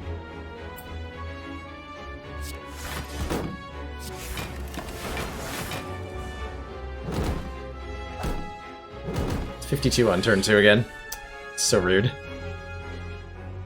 Echo Form in play. So I'm losing 3 health here. Because either well, no, at least 2 health. If I play the Pain, I will double cast Pain, which will cause me to lose 2 health. If I play anything else first, I'll play that card twice. I think it's still 1 less health to double cast Pain. Ow.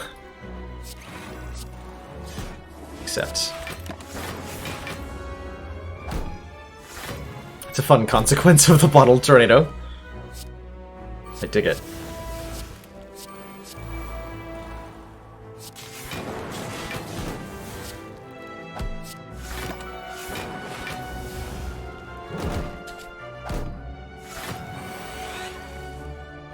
Custom runs don't offer you a starting bonus. No, silly squirrel, it's... unfortunate. I think the idea is that the customness is your starting bonus. So depending on what exactly the custom content you're doing, it does vary. Ooh, it does vary.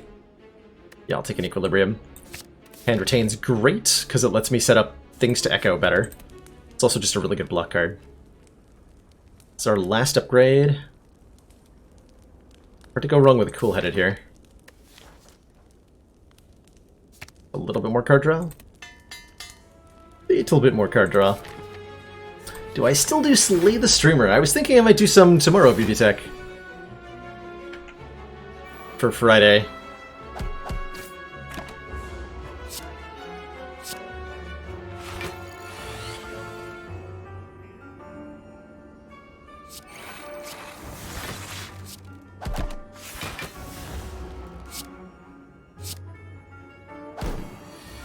Is still an occasional guest on the channel.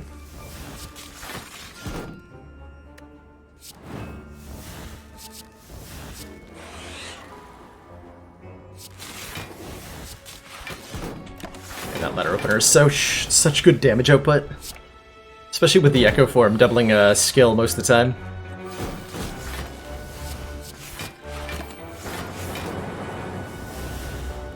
It's beautiful.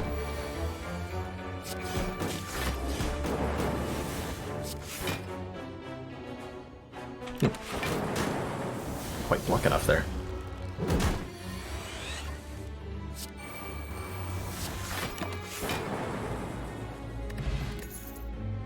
Power Pot. We're through the elite. No, we have one more elite. Still could be a Reptomancer. Power Potion's too good to turn down, though. We'll be fine against Reptomancer. Probably.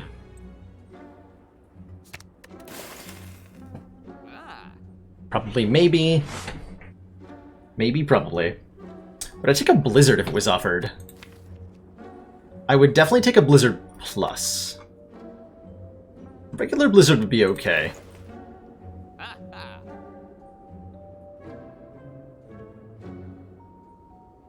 There's quite a few things in this store that I like. Seek is great. Choose a card from our draw pile, put it into our hand. Lets me get Bias Cog into play on key moments. Lets me get Buffer into play on key moments. Could take the Happy Flower, as Snakebird and Dimodius point out, to gain an extra energy every 3 turns, which is sometimes good. I could take 10 hit points with a pair, which is actually pretty good. Plus, it's as good as 2 relics, because it's a pair of relics. And that means it's better than the Happy Flower, which is only 1 relic. There's also Transmutation, which we know the value of. I could double cast it and gain 8 colorless cards. Although that wouldn't actually occur because I'd have too many cards in my hand.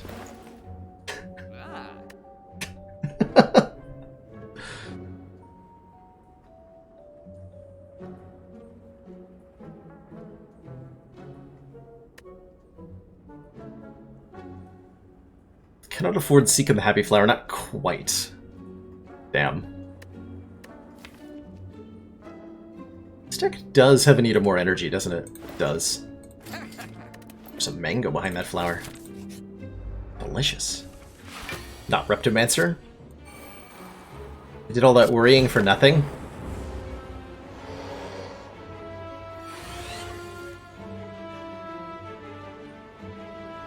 I'm gonna double Cool-Headed, because doubling Defrag is not gonna be good enough for 45 damage. I need to draw the buffer. Did not draw the buffer.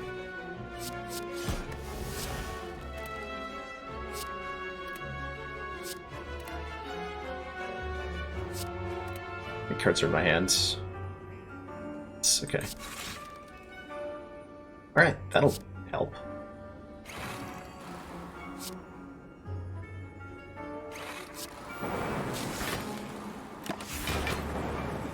$15.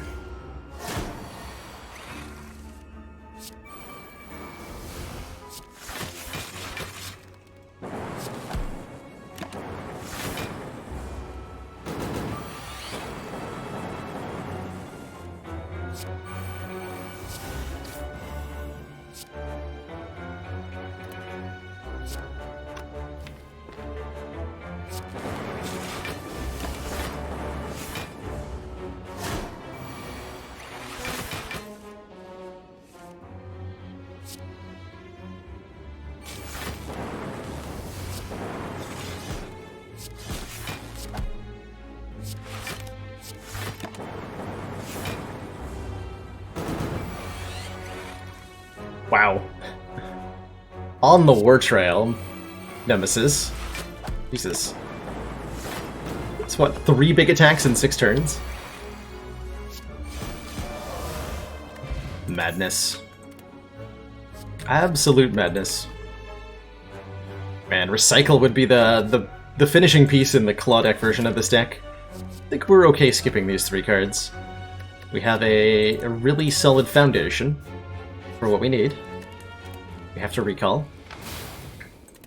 Yeah, we got Maw Bank. It's actually going to be like 50 or so gold. It might be helpful. Don't knock it.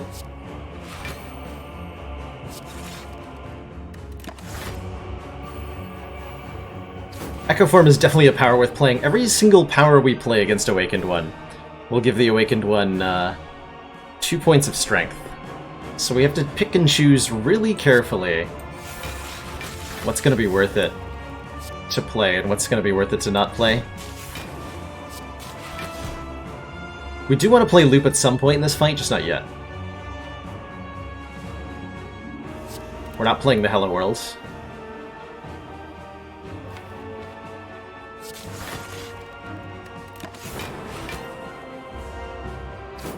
Letter Opener is going to do a lot of the work in killing these cultists quickly for us. At least I'm hoping so.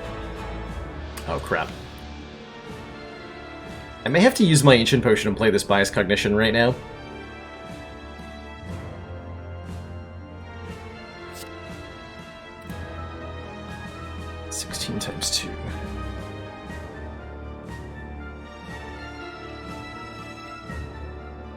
Which would be after I double cool-headed. Let's see what double cool-headed draws. Okay, that helps a lot. What are you? Another bias cog. Okay, great. Just what I needed.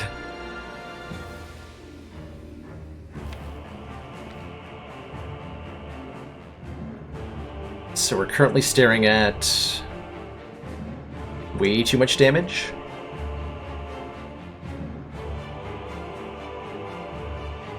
Ball Lightning, Sweeping Beam will kill this cultist. So we're down to 28 plus 11, 39 incoming damage. And we can block 11, 19. So we're taking 20 if I don't use the Ancient Potion right now.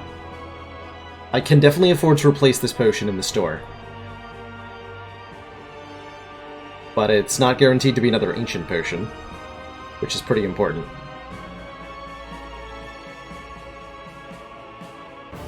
Yeah, I feel like I have to. Okay. Pretty power-based deck.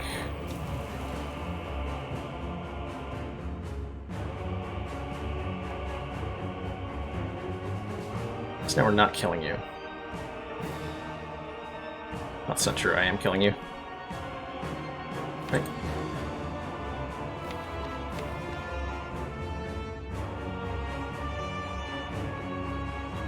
Block to kill. Well, I don't have a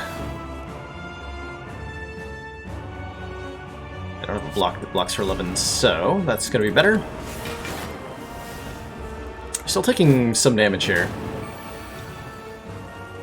Actually, that was about the same damage that I would have taken anyway.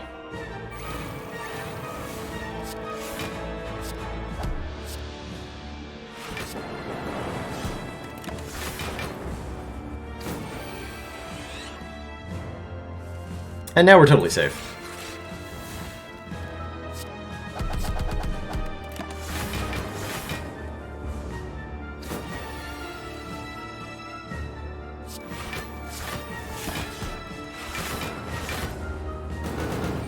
Every 2 turns the Inserter is going to keep cranking out an orb slot for us.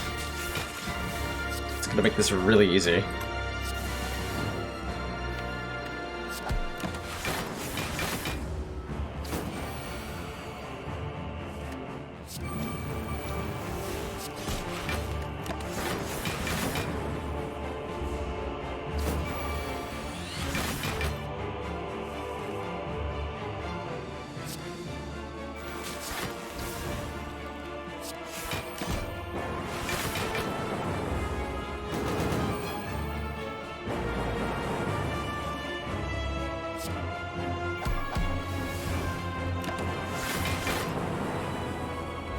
How does the deck deal damage? With lightning orbs. It's actually pretty good at it. Lightning orbs and barrage.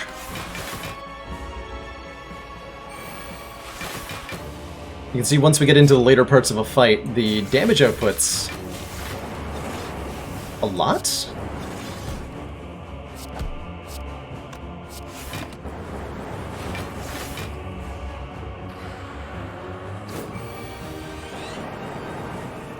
$100 damage last turn. Even more this turn.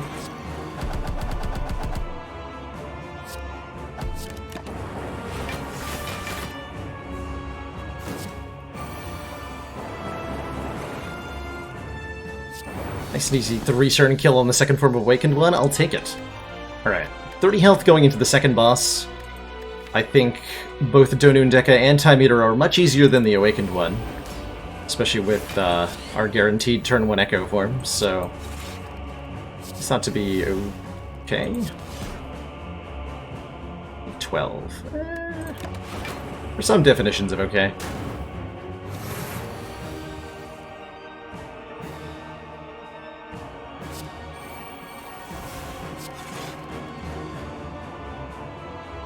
Single defrag? Yeah. Just need to get that in play. We have 4 stacks of buffers, so that should give me enough time to get the rest of the stuff set up. I'm not gonna double bias cog, but I am gonna single? I'm gonna think about a single bias cog. Probably decide against it ultimately.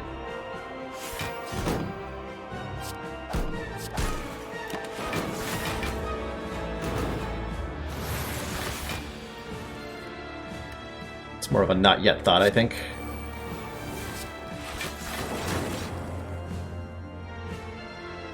Times 2, it's 34.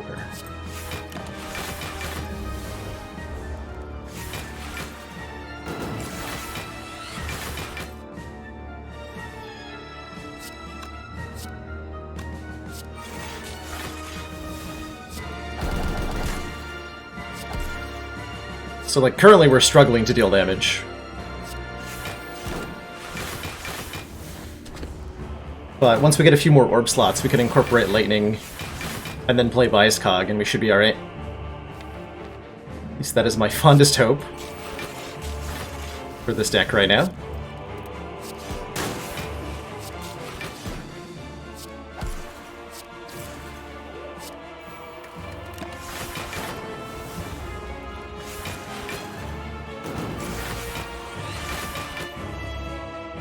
Alright, I think it is time.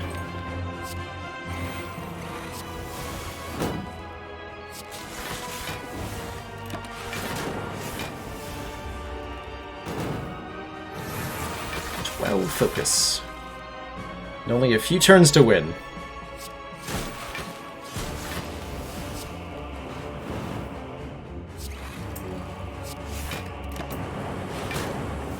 I think it won't take that long.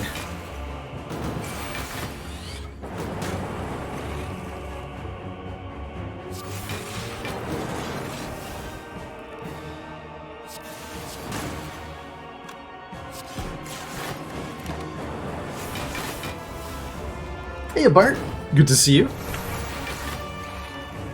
Thanks for dropping by as always.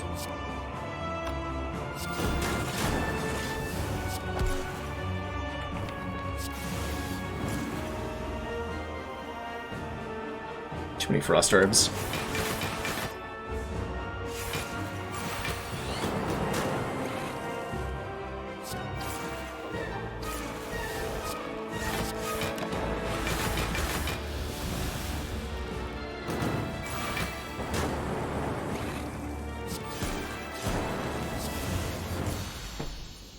Good, okay. It was a little iffy, that one. We struggled to get, mostly due to the failing to double the defragments, we struggled to do enough damage there. But GG. We've made it to the 4th act. Got 195 gold. I think we're gonna rest to go to full health here rather than upgrading any of these cards. Yeah.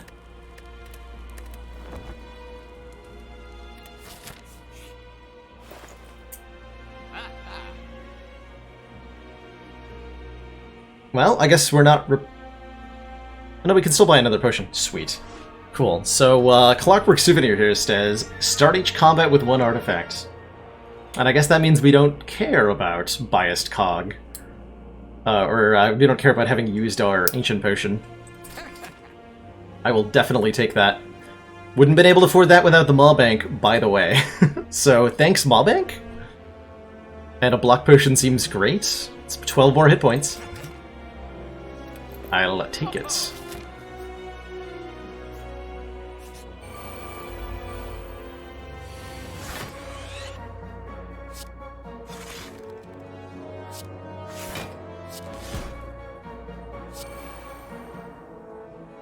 I'll use it right away.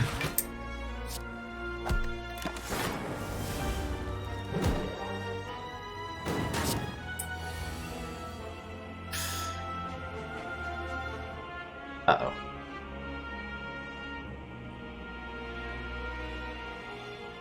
Yeah, we figured this fight was gonna go badly. That turn 2, though.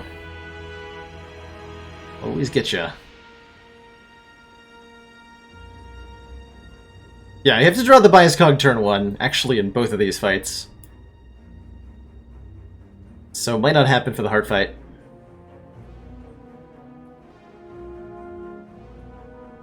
Panic button from Hello World.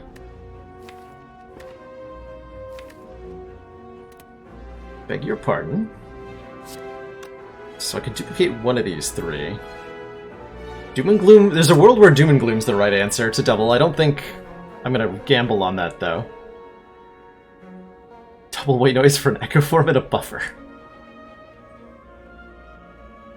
Buffer's actually worse block than doubling charge battery, though.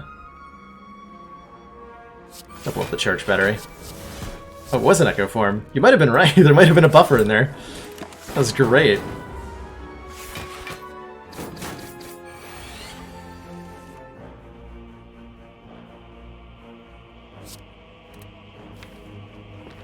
Get a cool-headed first in case I draw the buffer. Speaking of double buffer.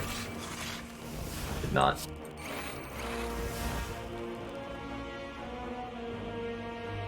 Not. So in this fight, we start surrounded by both these enemies. And the one that we're not facing, we have a facing in this fight, unlike in any other fight. We have a facing that actually matters here. Targeting either of the enemies with an attack will change your facing, and whichever one you're not facing deals bonus damage to you.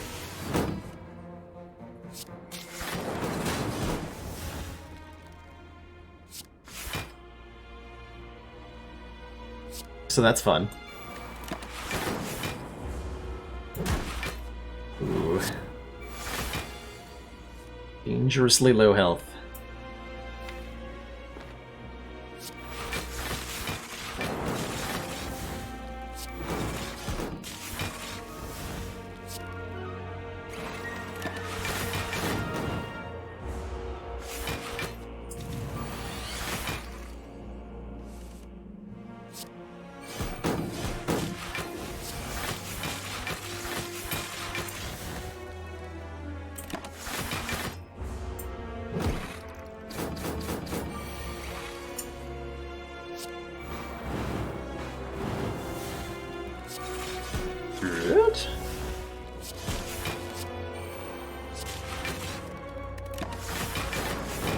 Okay, 21 health is a lot less than I would have liked.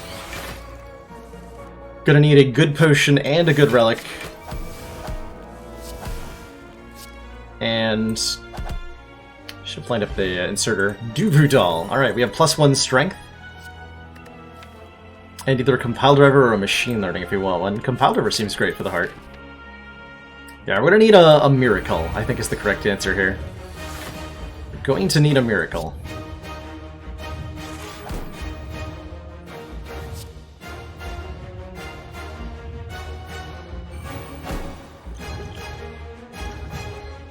Does that count?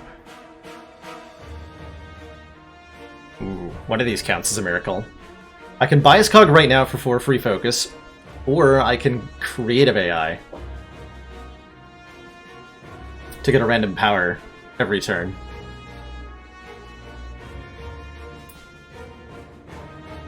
If I don't take the focus, I'm going to become vulnerable next turn, and we have to deal with either a 15 times 3 attack or a 67 big hit.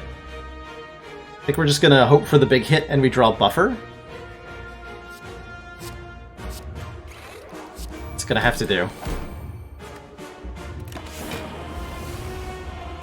Come on, buffer.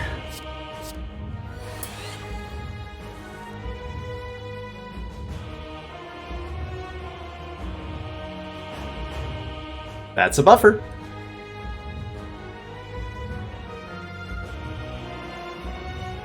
That is in fact a buffer.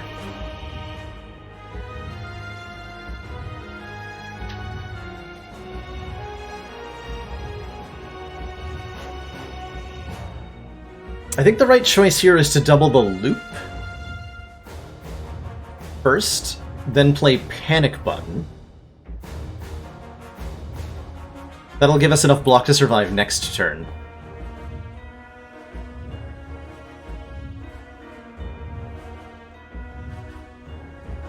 And still letting us play the buffer this turn. Because we don't care about buffer beyond blocking this hit specifically. So let's double the loop here. With our 1 charge of Echo Form. We're going to take 4 damage from Beat of Death, because we have no block up, and that's going to have to be okay. Panic button says gain 22 block. You cannot gain block from cards for the next 2 turns. It's gonna have to be okay as well.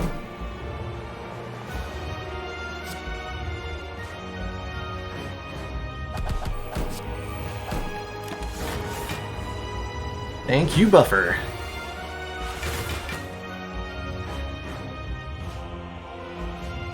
Go for the ice here is nuts. Means I can double white noise. Another bias cog. Might play the upgraded one. I'm not going to play that one yet.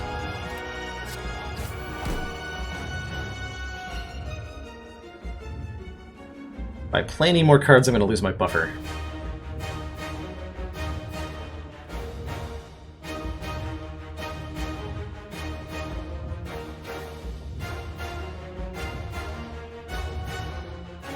Thinking about it.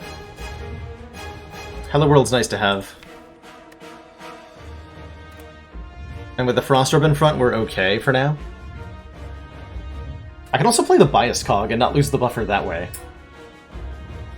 But that does start a timer on us.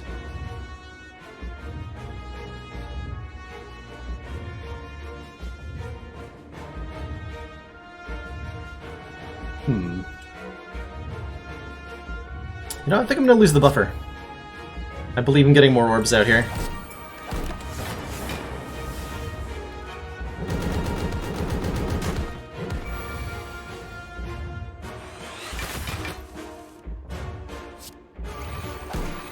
Yeah, now we're getting a million billion block a turn. So we don't care about any more big hits.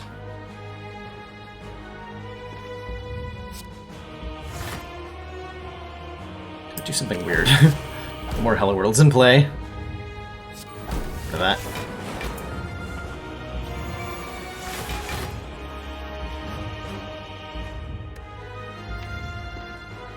Is it time?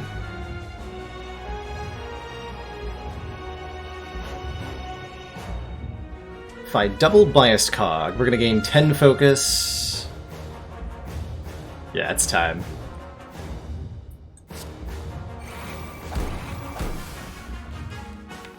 It's absolutely time.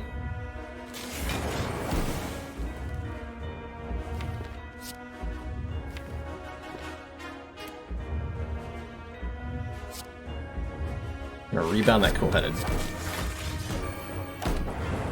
Having a looped lightning orb in front, this is how we start dealing damage. 100 easy damage, no problem.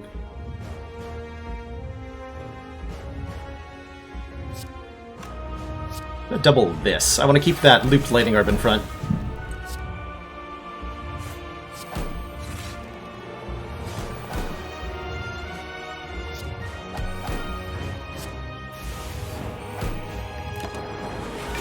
This is all about the damage now.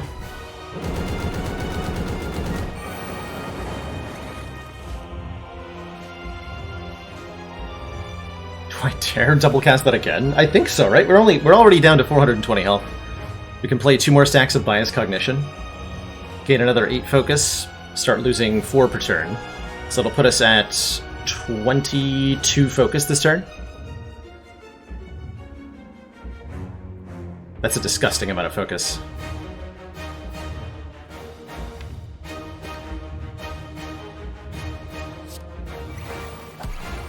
Take 4 damage, but that's fine?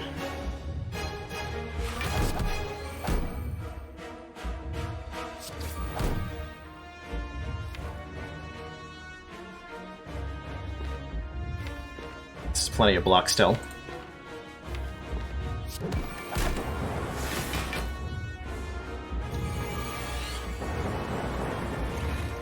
One hundo.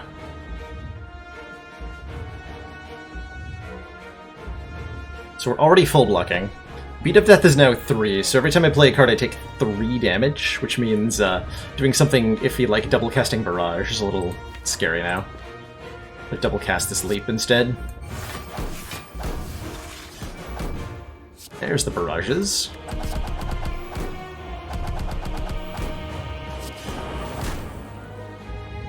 That'll do. We actually hit the damage cap there, oh my god.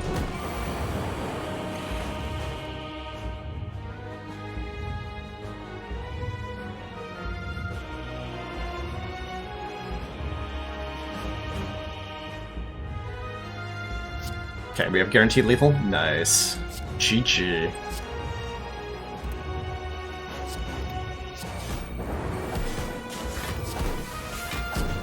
Whoop. Victory! Easiest claw win of all my life. Exactly. Well, there it is, irrefutable proof. If you get offered claw on floor 1, you're gonna win the run. That's just how it works.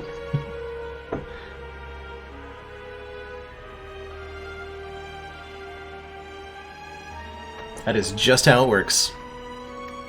GG.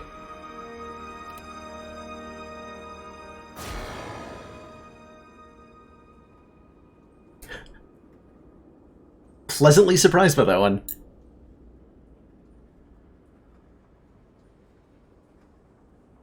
I don't think we win this run if we didn't pick up the inserter at the Act 2 boss. Those extra orb slots were very, very valuable. That's so many moments. The game. Claw on 1, run is 1. It rhymes, therefore it must be true. 100% fact. Other two Act 2 boss relics were... does the run history tell me?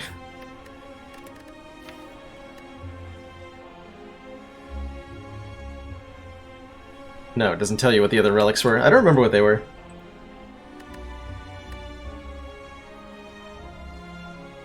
I do not recall. Or, that's right, Ori and... I don't think it was an energy relic. Ori and, oh, that's right, Ori and nuclear battery.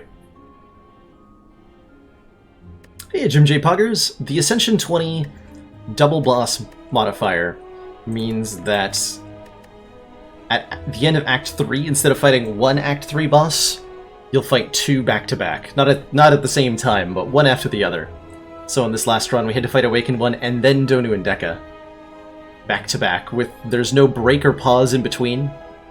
So there's no heal afterwards. It's just a double boss gauntlet. It's not easy. Not at all easy. Hey, Andy Featherweight. Been a little while since I've seen you. How have you been doing? Saw that you had some 12-hour streams pretty recently. And a lovely piece of Resident Evil fan art you were working on. Did you finish that?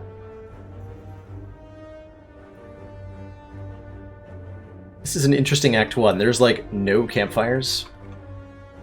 Wow. There are almost no campfires this act. Can I snipe? I could potentially snipe the Burning Elite, but it's a stupid path. Oh god. All the paths are stupid paths, actually. Take 18 damage for 14 max health is really nice. It's basically just like 14 free maximum hit points.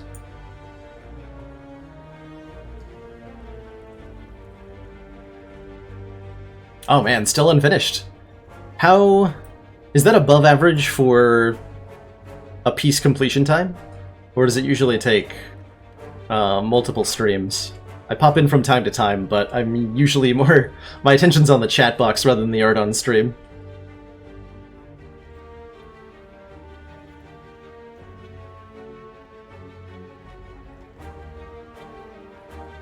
We can take a boss relic. We need something that lets me get past this part of the act.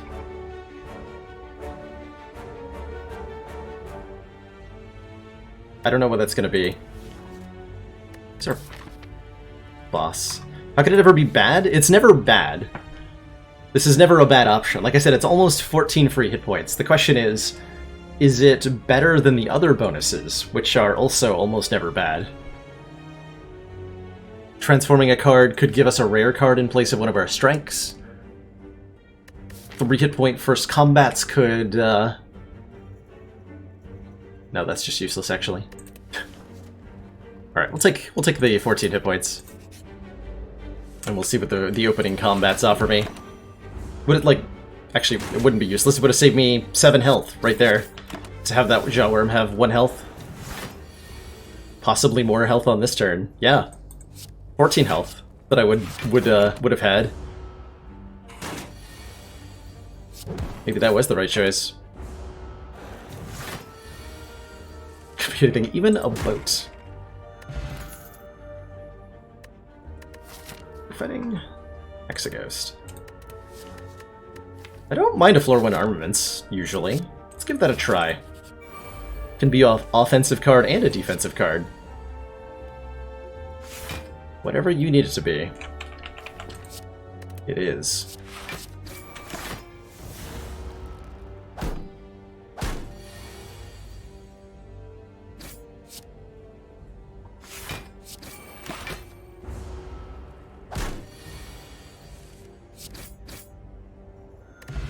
Okay, Block Potion's definitely very helpful.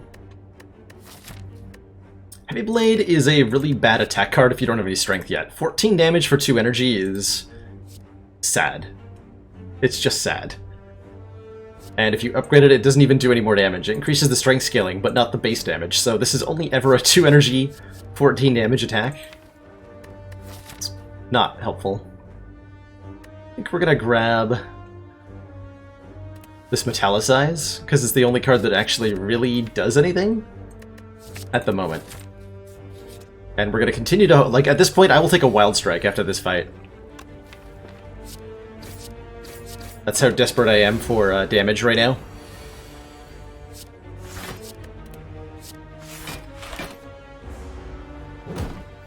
Ironclad always gets strength. Depending on your definition of always, that may or may not be true.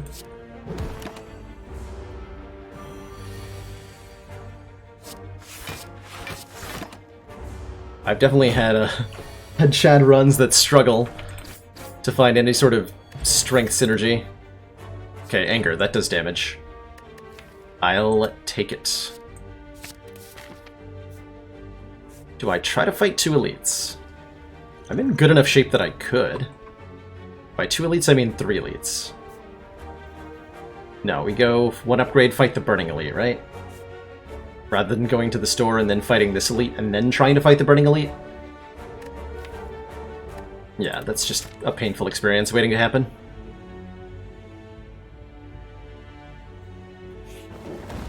Hey, upgrade. Upgrade armaments, so it upgrades everything in the hand. I think is the highest impact upgrade I could have right now. So let's do that.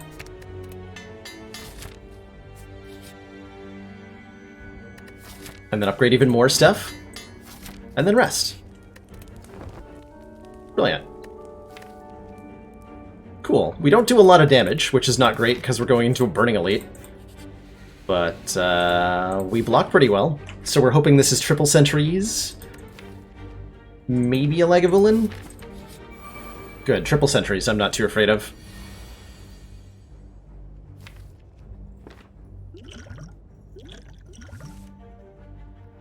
Interesting turn. I was really hoping I'd draw armaments so I could upgrade everything. Alas, 'twas not to be.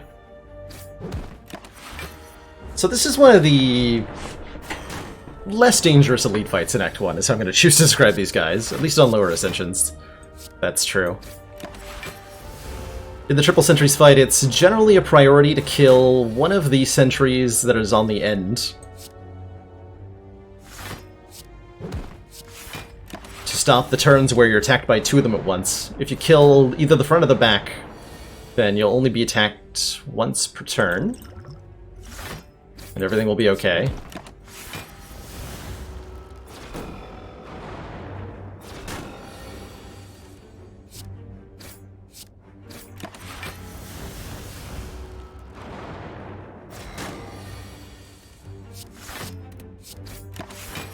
Cool, but the defend next turn, good.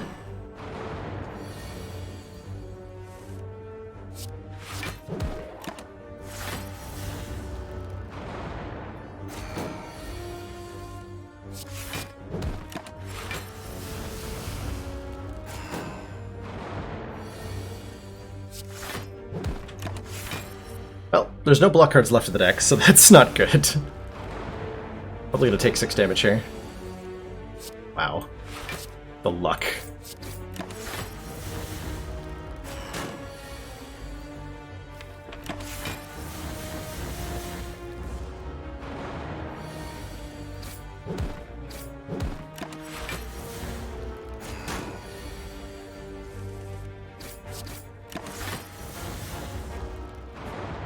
For a plus hit points max sentry, plus max hit points sentries on floor 8, that was remarkably smooth.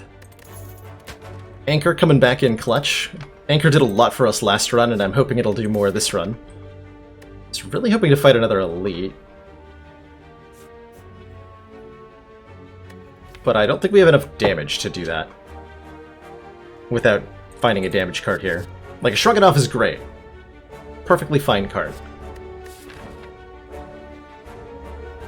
But without any more damage output, I think I have to go to the store. Take a shrug. We run into Gremlin Knob with this deck, I believe we lose. Lagavulin will do okay against. Yeah, Lagavulin will do fine against, but a Gremlin Knob will probably kill me. So I cannot take an elite. Besides, I think the deck's got a really good foundation. Ooh. Negate our next 2 curses. We've got a nice foundation to the deck here. I don't see a compelling reason to mess with it. Thank you, Anchor, for saving me literally 7 health that turn.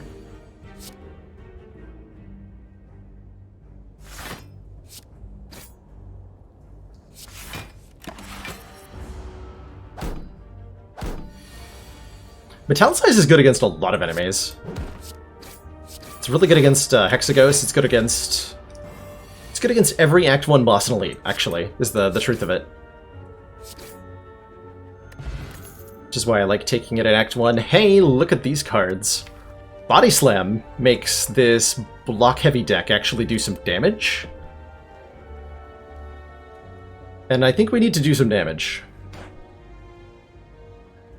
Still not damage of the kind that lets us fight Gremlin Knob, but I will take it.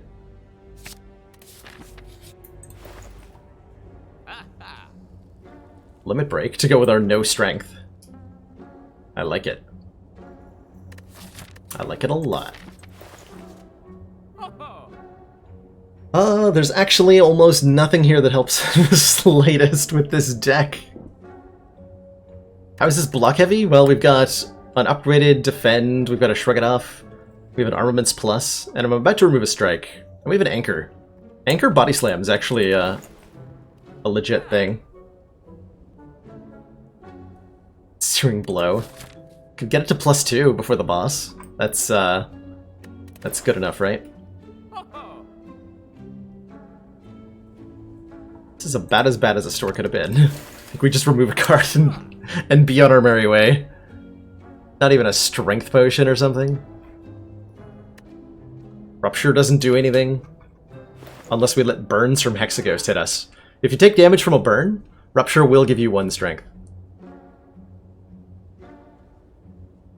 Sever Soul is one of the saddest attacks in the game, Deem. I've yet to find a good use case for this card, and I've played almost over 1,000 hours of this game. I've played 4,000 years of this game. I do have armaments to scale the Searing Blow, that is true.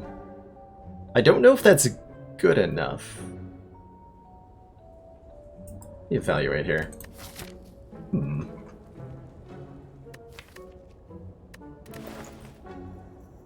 This will be 21 damage if I upgrade it twice. Nah. Don't think so.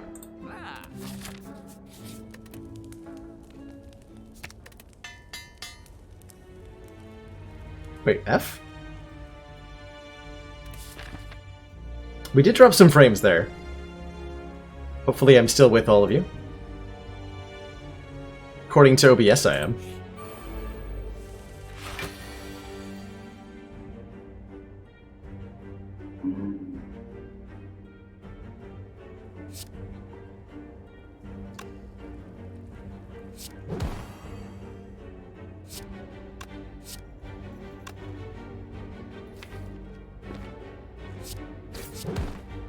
Behold the turn 1 body slam.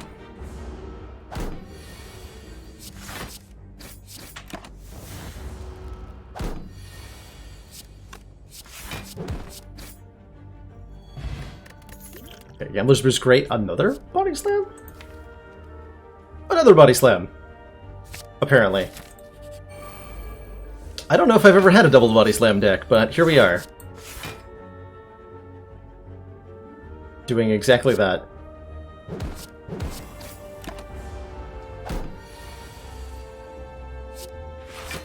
Want to buy 1 Truget, please? That'll do, actually. That'll do just fine.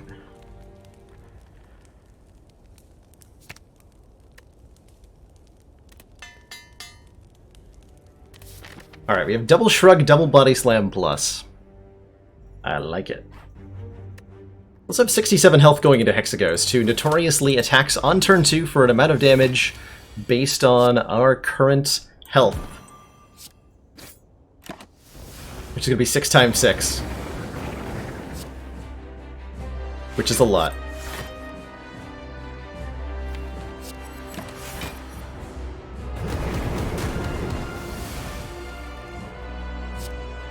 Also, just a heads up, I'm probably gonna die in this fight. Just some real talk for everybody. The vulnerable will help with the bash upgrade there. Yeah.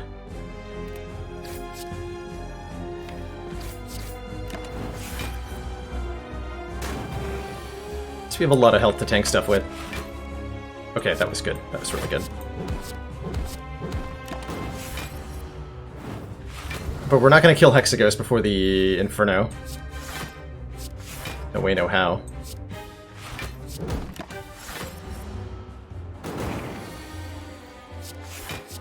I consider just not dying. I've given it some thought. And I think ultimately it's against my own interests to not die. So I'm going to choose to die. If that's okay with you.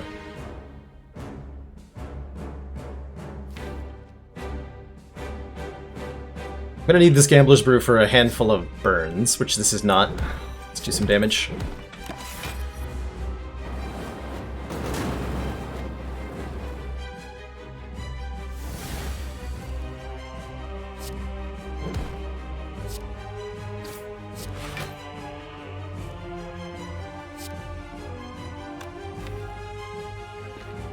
I am in such trouble.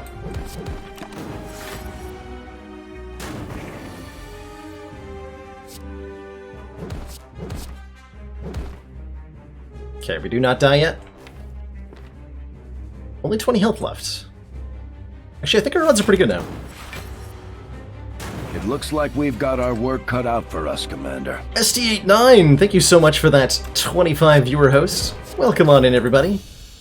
We're just casually not dying to Hexaghost, albeit barely. And being offered more ways to do damage with this deck in bodies or Juggernaut.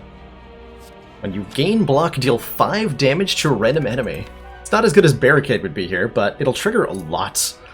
I think that's a pretty good source of damage. Just don't die for head strat is pretty good. It is. It is pretty good. One might even argue it's the best strat. How was your stream, by the way, SD8?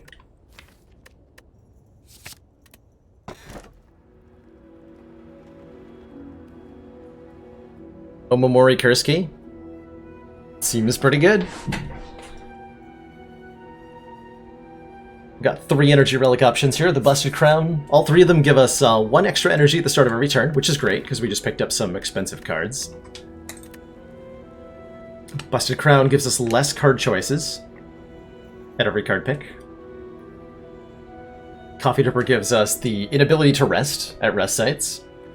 Or Cursed Key gives us a curse when we open a chest, but we negate the first 2, so like, whatever. Whatever. Give me that. Easy peasy. Easiest peasiest. Oh man, this act wants me to fight elites, good lord. How many elites can I fight?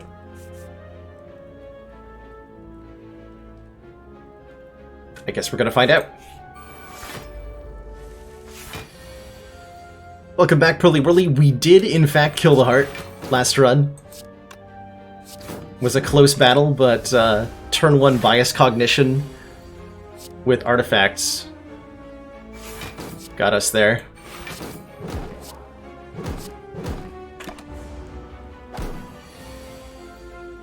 Dropped a couple more frames. Why frames? Gotta be like that.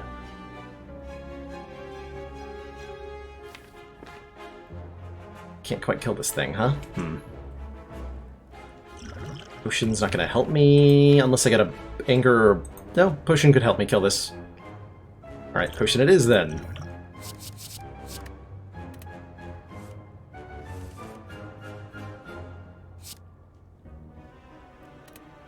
Armament, strike, will kill. Okay.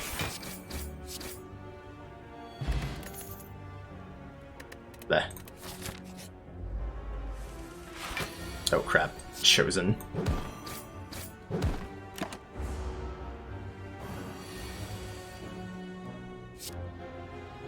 Juggernaut, Metallicize, defend.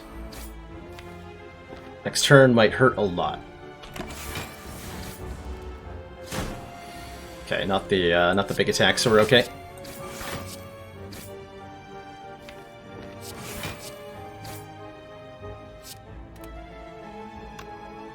This probably just wins. Yeah, this just wins.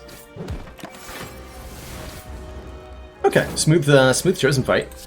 Gained health there. Whenever you play an attack this turn, gain block. Is that good enough to take? What's the win rate percent on A20 hearts? For me? Probably still at like 15 to 20%. Truthfully, not that high. The best we've seen anybody do over a prolonged period of time is about 40%. Is what Jorbs got during his recent 100 kills in 1 month challenge.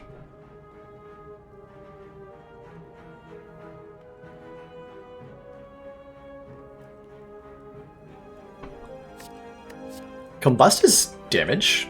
We might actually need that to fight all the elites this act. Because I'm fighting 3 elites, no matter what path I take. We have a lot of health to work with.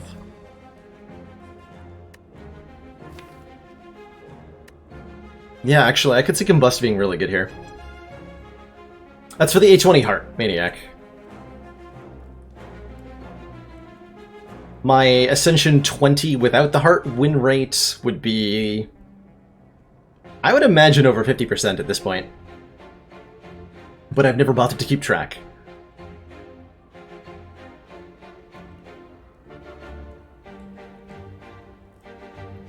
For the runs that don't win, I would imagine most of them die at either the Act 1 or the Act 2 boss. Especially Collector. Loves to kill. Loves to kill runs that fail at, uh-oh. Ooh, actually, can I fight?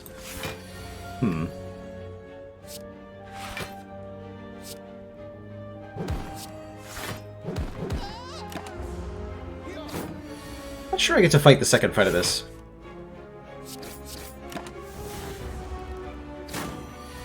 Though I do have 78 health.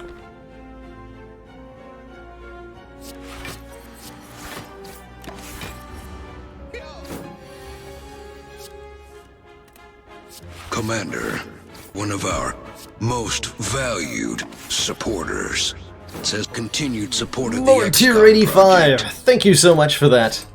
7 months. Council support. Appreciate having you here. I have 84 health. How much could I possibly lose to a Gremlin Knob? Let's fight. Victory! Oh, perfect.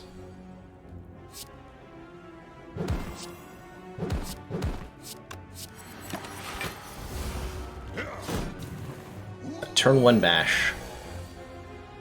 Good stuff.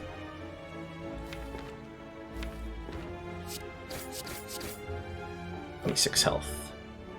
If I get a decent draw next turn, I do kill it. Let's hope that's the case. That is not a decent draw. Alright, so I take like 40 damage and then we still win. That's fine.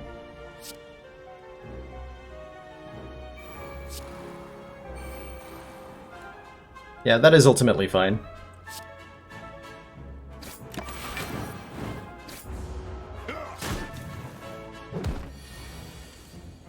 Get 2 relics for winning this fight, after all.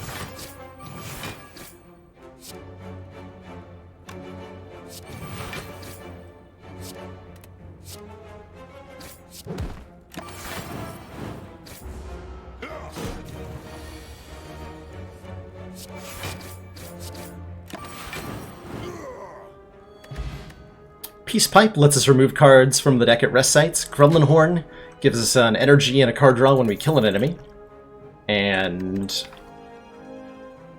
either Headbutt or Pommel Strike are some hand manipulation stuff. Still die to regular Transient on A20. Generally speaking,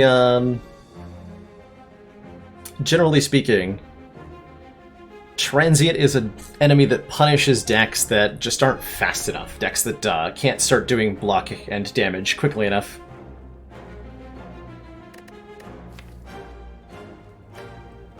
So if you're running into issues with Transient, it's likely you're not taking enough front-loaded damage cards into the endgame, and you probably have similar issues against Reptomancer, I would imagine, if you're struggling with Transient.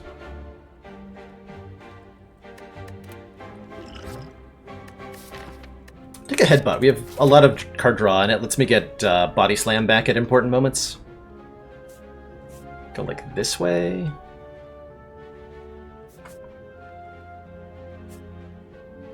Yeah. 2 hallway fights, 2 events, 1 fire. Okay. Streamers don't like Metallicize. I imagine a lot of us don't. It's a little slow as far as cards go, but it's pretty good. I debated playing the Combust. Ultimately, I did not play it. But I thought about it.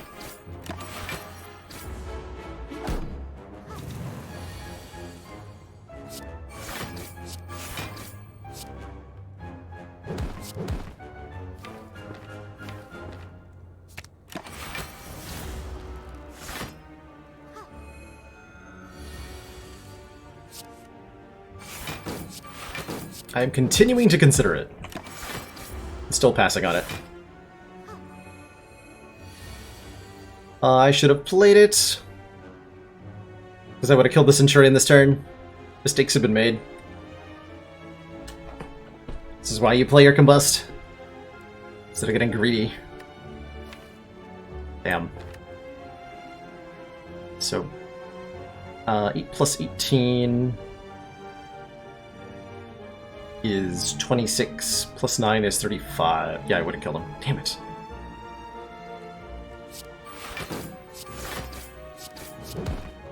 Entirely my fault.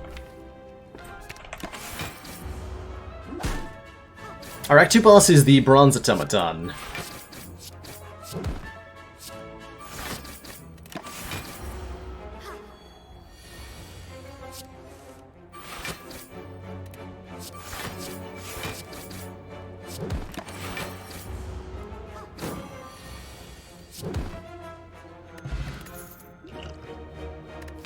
Okay, we're gonna need this liquid bronze for a potential... Man, I could've had a Headbutt Plus instead of a regular Headbutt. Little disappointing.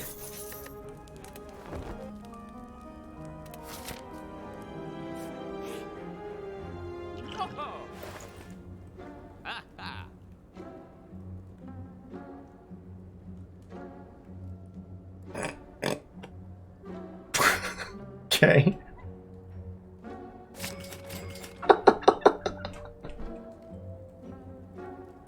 That hasn't happened in so long. Wow. Dead Branch Corruption from the same store.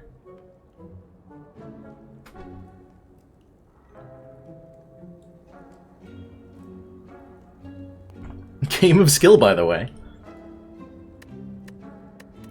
100% skill-based. That said, we have not by any means won this run yet. Just because I have Dead Branch Corruption, which is giving me the exact correct cards, does not mean that the run is solved. Case in point. Ow.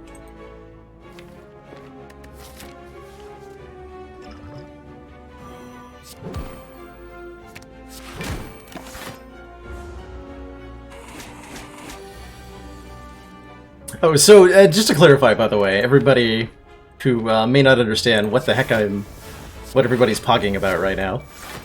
So we got a particularly powerful interaction in that store.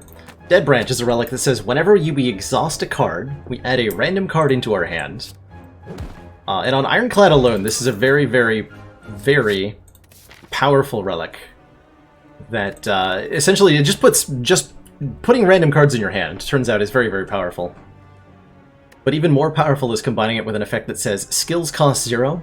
Whenever you play a skill, exhaust it. So, all of our skills are 0. When we play them, they exhaust, so we get a new card back from the Dead Branch, and that new card might be another skill, so we can have big, crazy chain reactions of cards being played endlessly.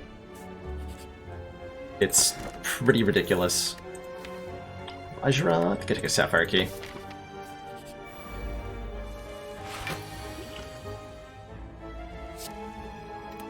It's offering before I Corruption. I'm probably going to play the Corruption here, but... Wow, really?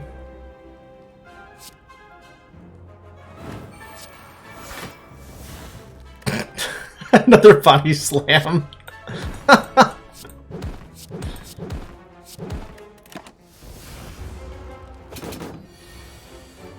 That's hilarious. We might Body Slam back.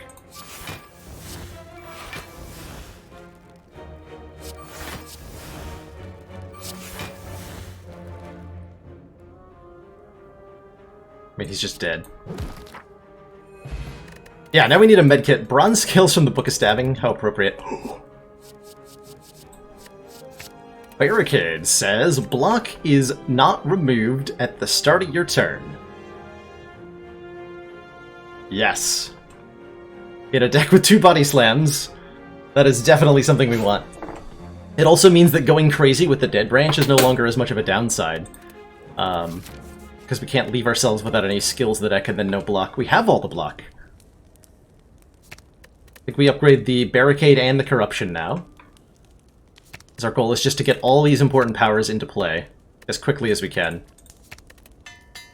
Yeah, we need a Feel No Pain and a Dark Embrace to really complete the full set here.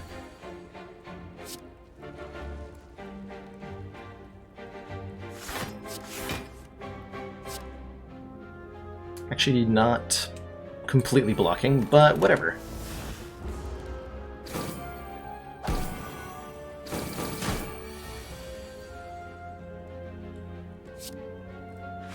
And the leader does not realize how little of a chance he has here.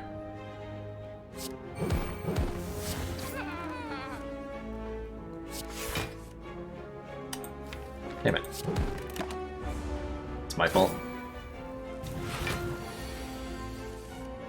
Fully combust.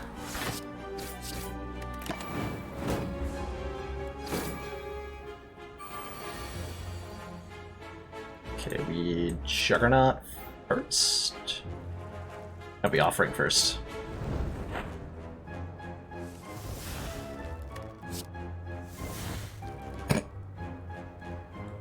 Double Juggernaut. Thinking about it here. Definitely play one of them, then I think I shrug.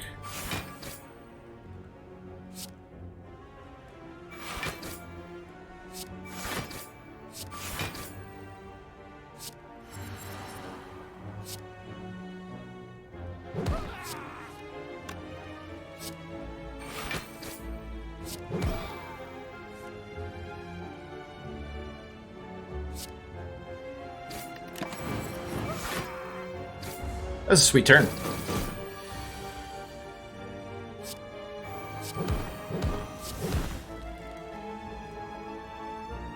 So I am drawing corruption. Let's just get a shrug. We should win from there. Ashes. Yeah, there's so many ways we can go extra silly from here.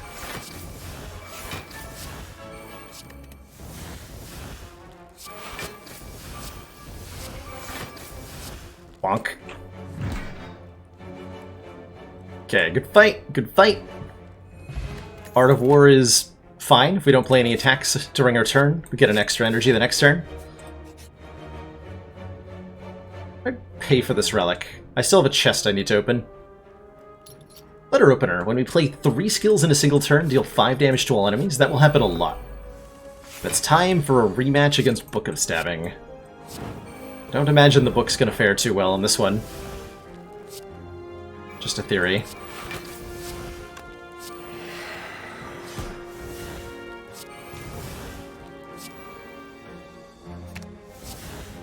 Oh my god. Okay, we gain 6 strength and a feel no pain. Amongst other things that turn. It's truly necessary, right? Oh god, we just win. This is called winning. Oh my god.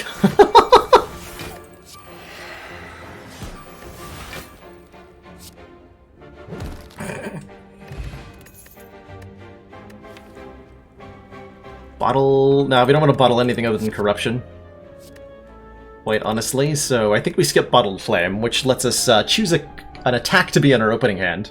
No thanks. Who needs that?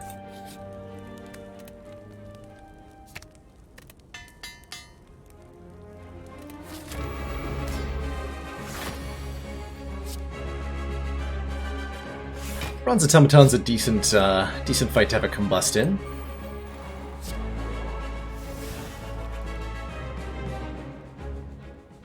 That wasn't an invitation to give me another one, game.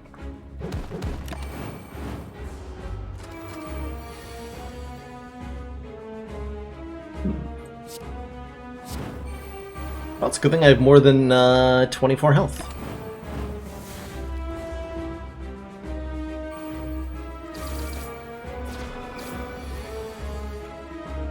If Barricade didn't play, there's no reason not to just play every single block card now. Aha.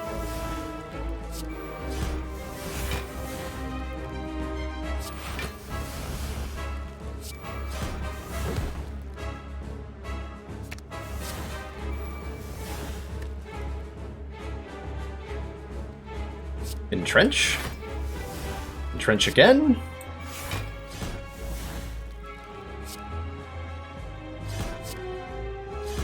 I have 7 energy somehow. How? Why? When? Where? Who?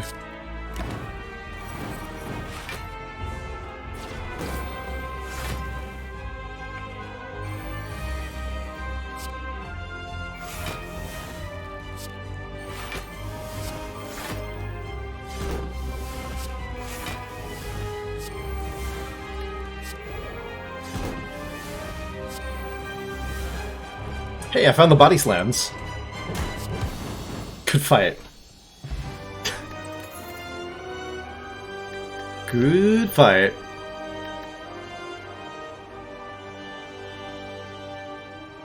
None of these cards say Dark Embrace on them, so I'm not sure that I want them. The demon form is, like, nice to do physical attack stuff, but we're beyond the need for physical attack stuff. We've got Juggernaut corruption happening with Barricade and body slams, so feh. Feh. Did branch run pyramid? I think so.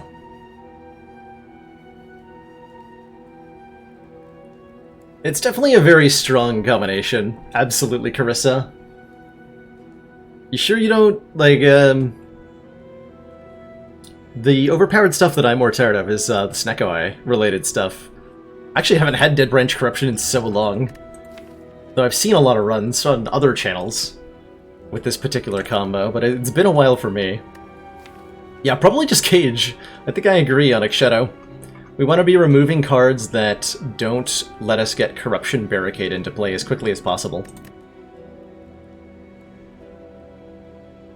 Verdict Pyramid is normally one of my favorite relics. Prevents us from discarding our hand at the end of turn, but it means that we can't discard the stuff Dead Branch gives us, which may be bad. May be really bad. Have I ever done a silly run that starts with Corruption Dead Branch on a non-Ironclad? No, I haven't. I've seen what that combo looks like on Defect, but I bet most players at this point haven't. So that sounds like a great idea for a Friday sometime. This is the 2 wounds energy relic, yep. Gain energy at the start of our turn. At the start of combat, put 2 wounds into the draw pile. That is the opposite of getting Corruption Barricade into play. And I think with the Corruption making everything in the deck free, we don't really care about a 5th energy either. So let's take up, let's take 2 strikes out of this deck. And a 3rd one at this store, probably. And now we want relics. I can gain 4 of them if I want to. That works for me.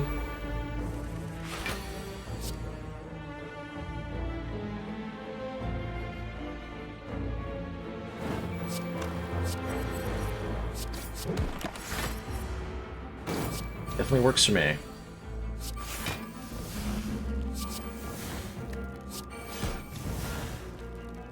Dark Embrace is a little bit late, but will still be accepted.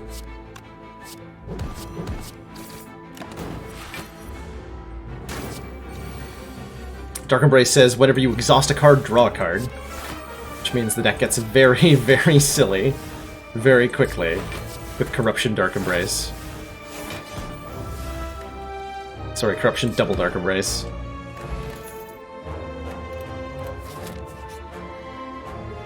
Spin the wheel. Well, he can't give me a curse. Come on, card move. Ooh, money! 300 gold worth of money. Well, I guess I'm now definitely going to the store. Ooh.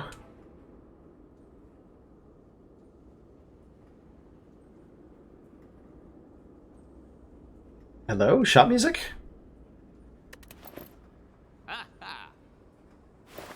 I can hear it very faintly.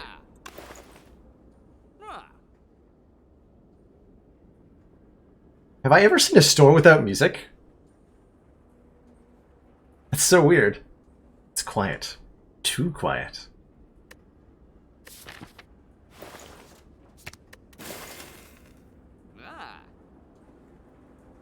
Definitely take a strike out. I'm debating the Smooth Stone. Makes our blocks block for 1 more, which makes our body slams hit harder, so that's pretty good. I'm not even the silent. The Shopkeep is the silent. Clearly. Now, let's take that Smooth Stone. Some good stuff right there. Like fades back into... Ow?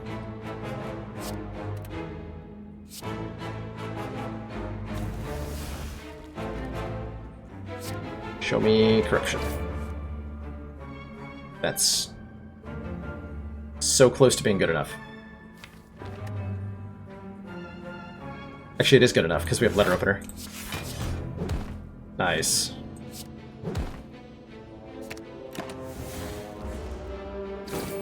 Calculated. Do you want to buy a Volve? I don't think so. Quite frankly, I do not think so.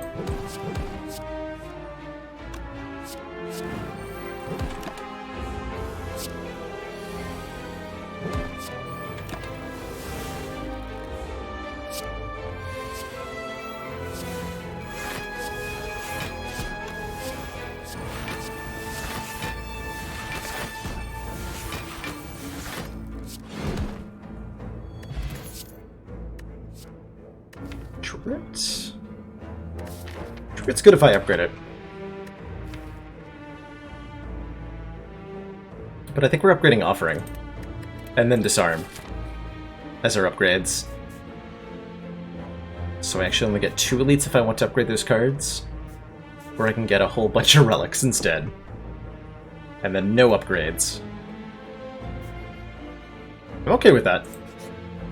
Gives me pretty good odds of finding a Dark Embrace, actually.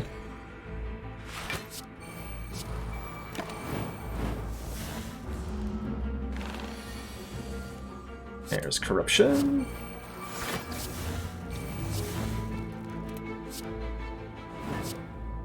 Also, ouch! It's a disgusting amount of damage to be doing to me.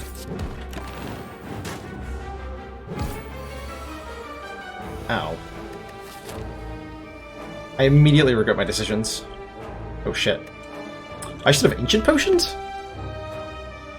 Apparently. Because of this draw order. Oh, I'm gonna die.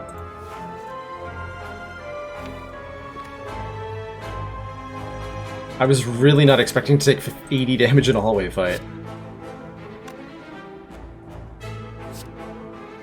Huh.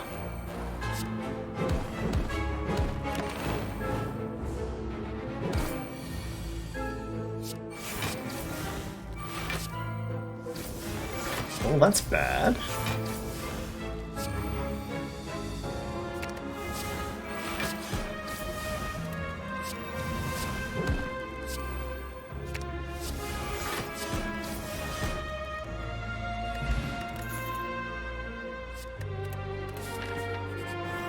Just have to hope we draw well. It's a good start against Giant Hit here.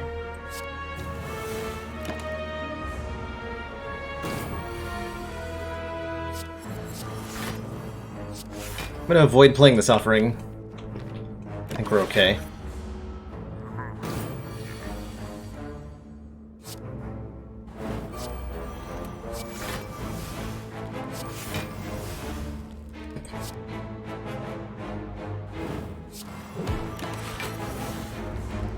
Yeah, we're okay here.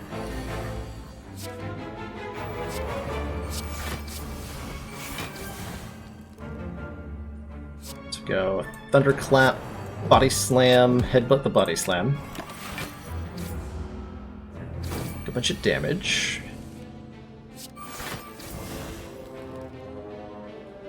Lose all our block and die. Now we're fine.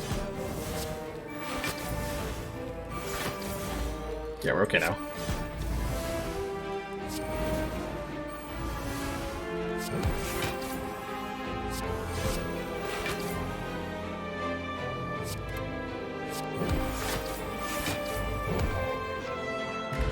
The boot! Whenever we deal 4 less unblocked attack damage, increase it to 5. And way more importantly, we just got a copy of Dark Embrace. So now whenever card's exhausted, we draw a card. Perfect. I can change my routing here and go to this Fire and Rest. And then upgrade. Okay, we're fine.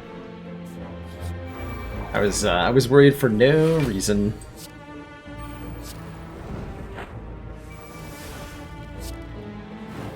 Also, I'm about to kill Transient. Behold.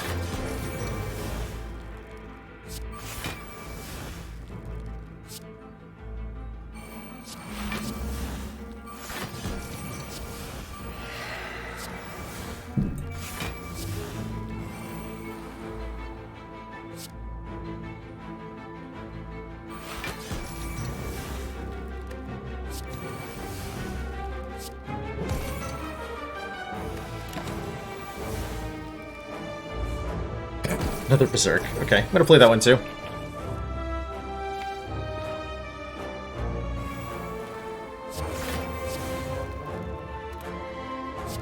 Let's go Body Slam, Headbutt Body Slam. Play Defend.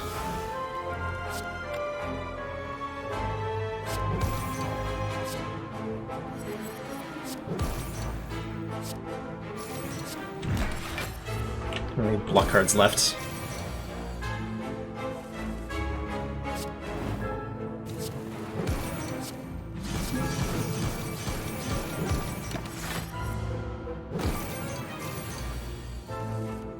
102. That's a lot of damage.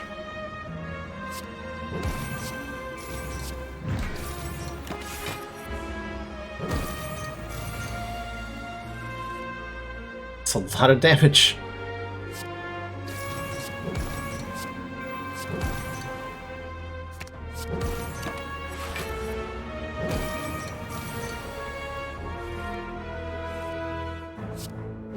Okay, we didn't quite kill Transient, because we ran out of skills. Deck clearly needs a Feel No Pain. Or a Dex Pot. Dex Pot goes a long way. Disarm goes a long way. Resting goes a long way. A Frozen Egg! Okay, if we find a Feel No Pain, it'll be upgraded. That's good news. It's great news, actually. You can get Fire, Elite, and Shop. Either direction. We haven't seen Mind Bloom yet, so I'm gonna go this way.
Three disarms now? Alright. Disarms are very, very, very good against most of the Act 3 bosses. So having 3 of those means Time Eater and Awakened One are both basically free fights. I like our current potion. Yeah, I like our current potions a lot. A lot. Let's get a Ruby Key now, just in case we want to rest again. Absolutely no arms allowed. It's forbidden.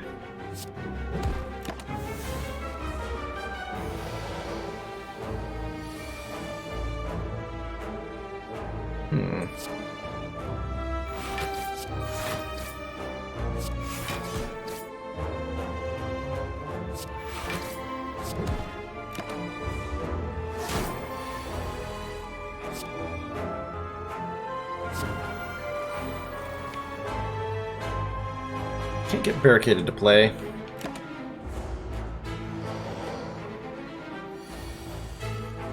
Crap.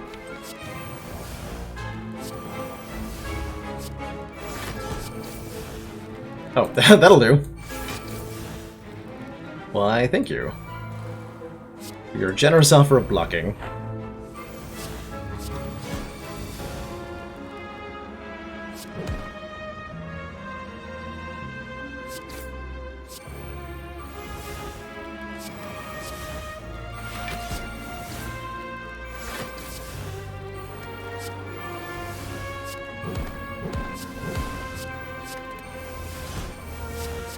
But wait, there's more.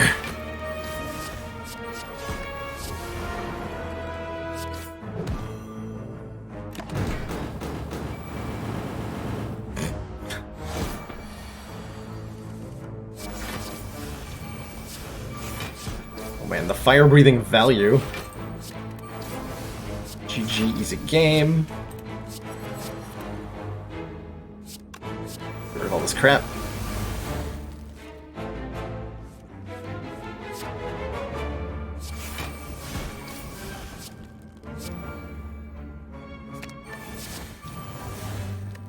Ah.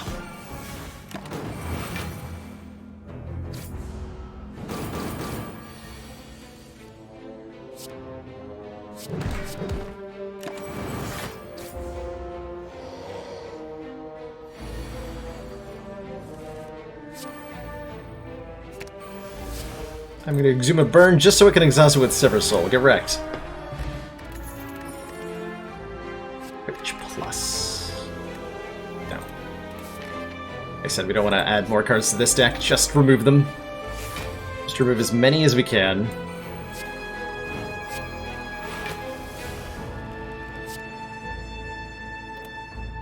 I can get away with this, yeah. I was gonna say, I think I can get away in this fight without playing, that offering. Feels like that's a correct statement here. Yeah, this isn't Mind Bloom. It sure isn't.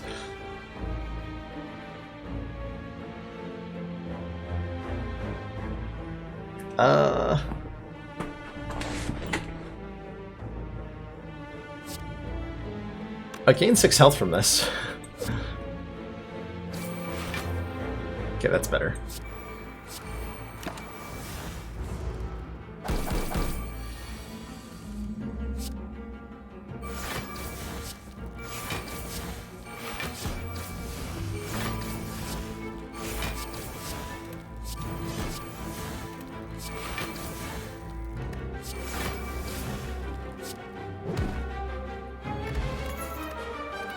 Second dexterity potion. I think the ancient potion's better than the second dex pot. Oh my.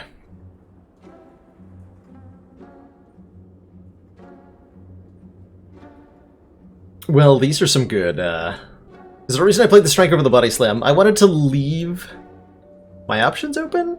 I guess either way I was gonna do it, I should have played the body slam first. Spoon?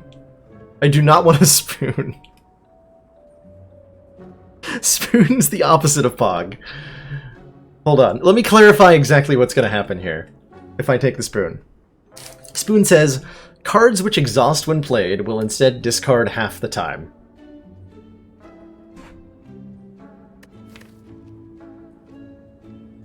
Corruption says, whenever you play a skill, exhaust it. Skills cost 0. So what Spoon will do is, when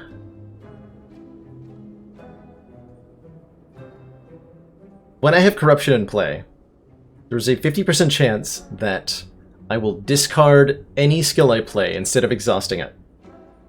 Which is great, except for the part where that will not trigger Dark Embrace and will not trigger Dead Branch, because I have no longer exhausted the card.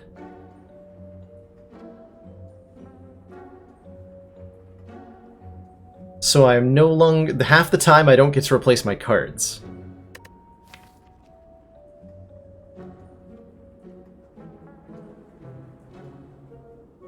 Also, I have to compete this with a Pantograph, which heals me 25 at the start of every boss fight, including both of the bosses we're about to go into. So I think I buy the Pantograph, and that's our last store action here.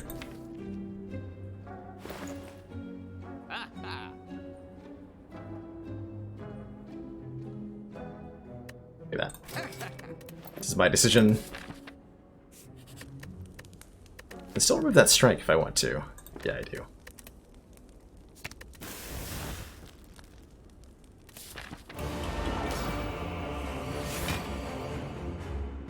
Oh, Time Eater. Why gotta be like that? Besides, we have infinite disarms anyway, thanks to Dead Branch. Apparently.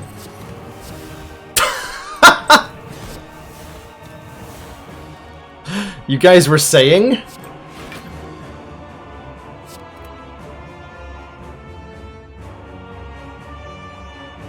don't feel the need to play any more of this, any of these cards until... Oh, he's doing the big hit? What a rude. What a rude.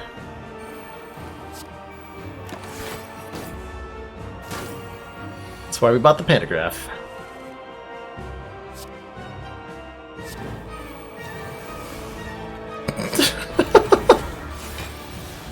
-9 strength Time Eater, alright.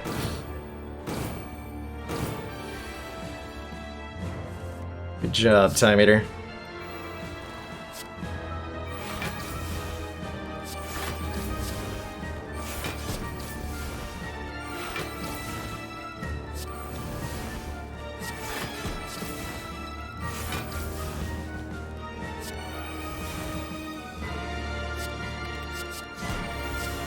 Well, I just put a Fiendfire in my discard pile. Let's get rid of this crap in my hand.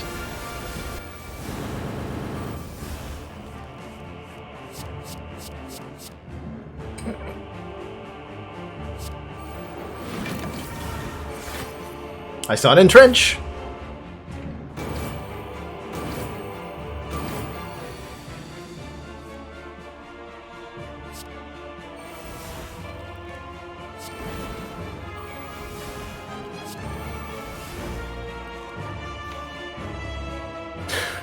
I could get back one of the 5 disarm. I like that they're all in a row. We played these back to back. Oh, that's so funny. Bring that Fiendfire back. There's another disarm. Sure, sure.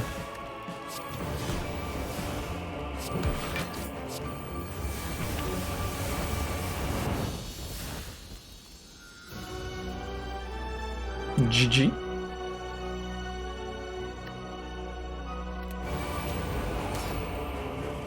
Hey, it's the other boss. We're having a million disarms is great.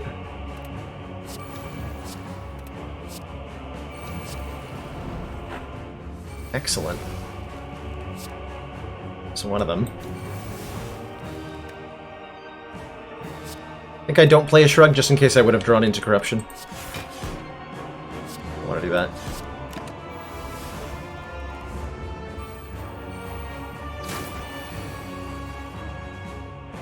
Almost.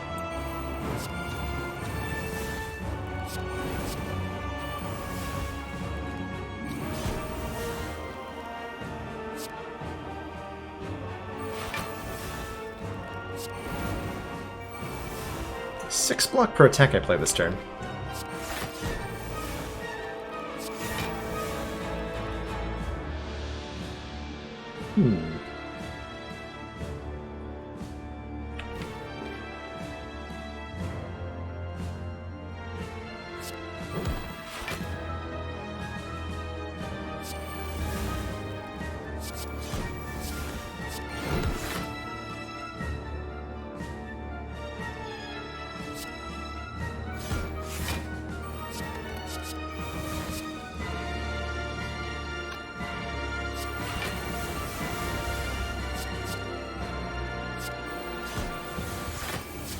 Good.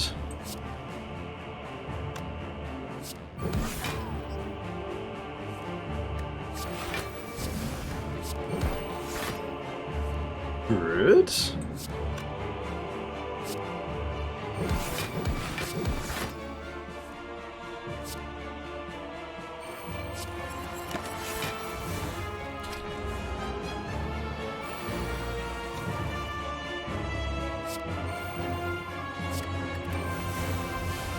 That Gremlin Horn, though.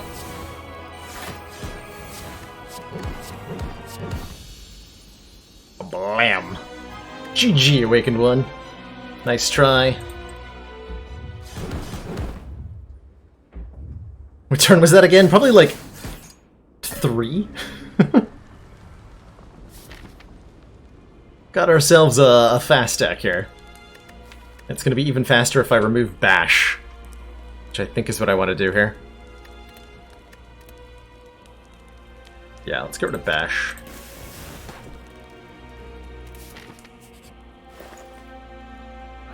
And I can afford literally nothing, so F.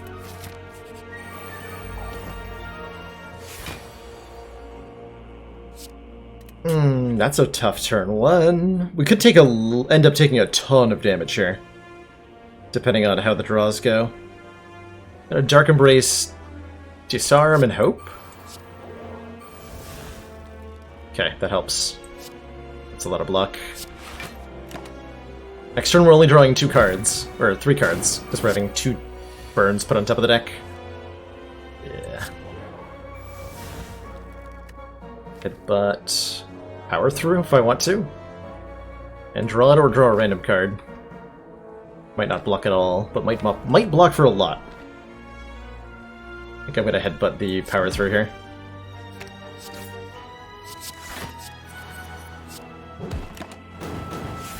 Ouch.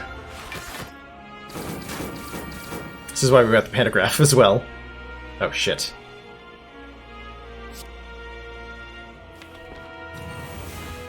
Okay, good.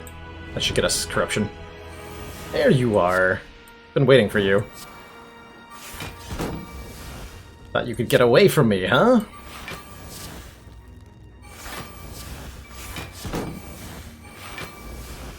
Very rude of you.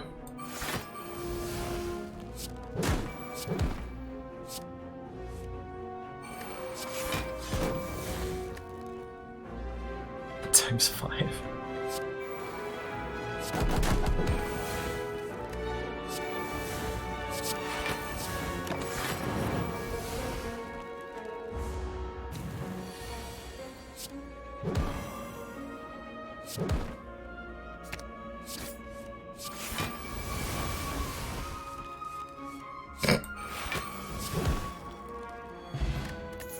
Dude, Rudal, one more strength is fine, and I think a Sentinel is pretty good.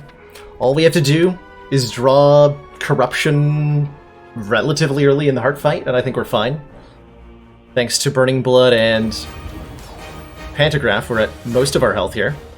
Turn 1 Barricade is excellent. This will block the vulnerable. I like our odds here. I like our odds here. So this is the Corrupt Heart of the Spire. Who's a big ol' meanie jerk face, basically. Heart deals 2 damage to us every time we play a card, which is mostly going to be negated by our Dexterity Potion that we drank. And can only lose up to 200 health per turn. So we're going to need... That's where the Barricade comes in, mostly.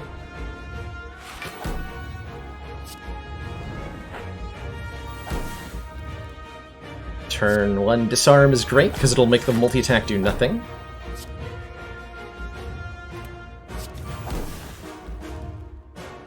Couple of headbutts. Just want to build the block as high as possible. Keep the Art of War in play for now, since I didn't draw Corruption yet.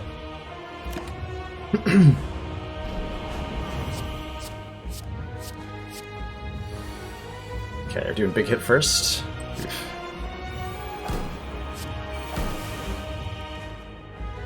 Okay.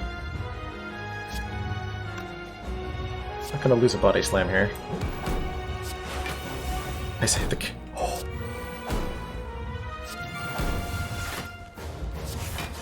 Feel no pain. Whenever a card's exhausted, gain 3 block. Oh, and I have to choose between Juggernaut and Corruption now? Ooh. Heart, why you do this to me? Part why. I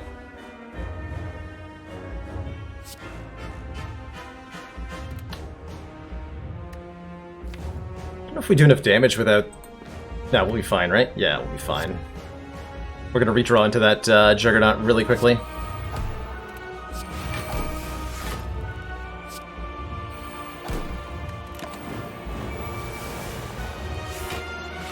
Yeah.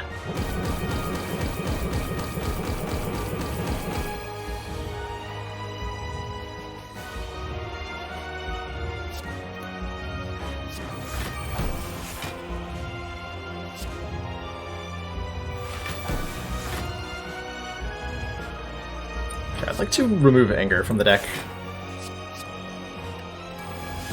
I don't need that polluting my hands. Exhume is frickin' fantastic. Pummel's, like, fine.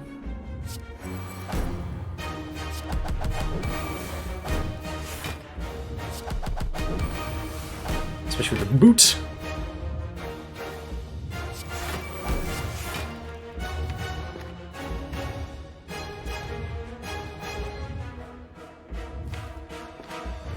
Exhume.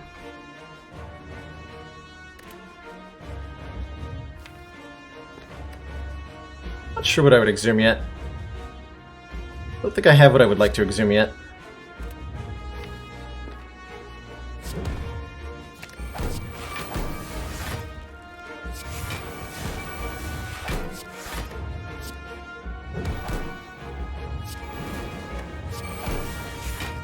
Something order. Where are all these unupgraded trinkets coming from?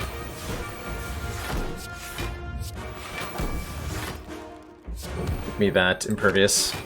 That is what I would like to exhume, probably.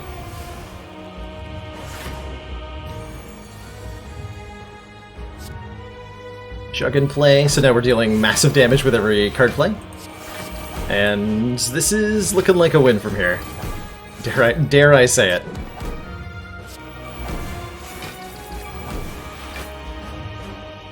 It won't do any damage, but it will clear the hand of all this crap. Well, it'll turn it into different crap, actually. Is that something I want to do? Yes.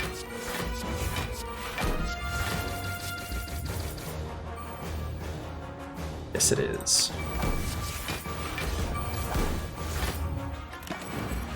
Alright, good turn. It turns out Dead Branch is a really good relic, who knew? Alright, GG.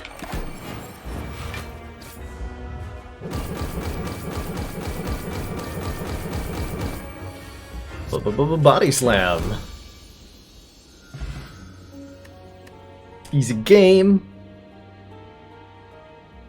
All from that one store where we brought Dead Branch Corruption with our 400 gold. Far be it from me to turn down the game offering me really strong combos. Yeah, if you've ever seen back when Pans used to stream Slay the Spire, he had a little image of the Ironclad holding up the Dead Branch saying, "I am the king of Bullshit Mountain," that he always put on stream when he had the combo.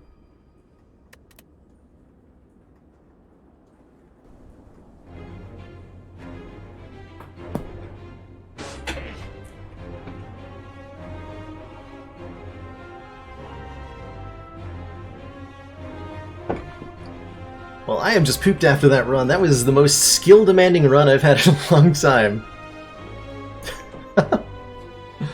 Hey, Probs. Yeah, that was a fun run. We, the Dead Branch and the Corruption were found in the same store when we had 400 gold.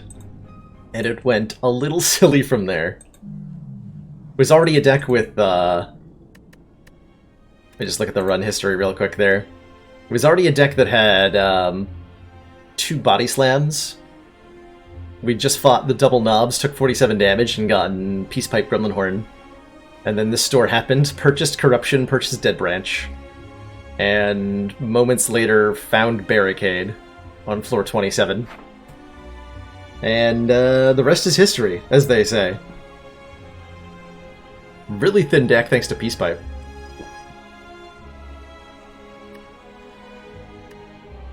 At all. Yeah, that was fun. Good times, good times. With gold we got from a wheel spin. Oh, that's true. That's right. We won the wait, was it?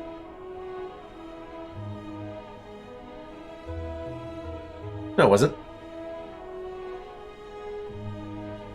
We did get the spin a wheel later in the run, but we already had the Dead Branch Corruption then.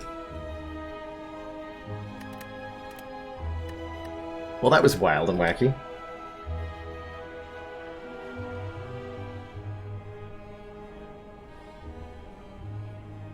That was absolutely wild and wacky.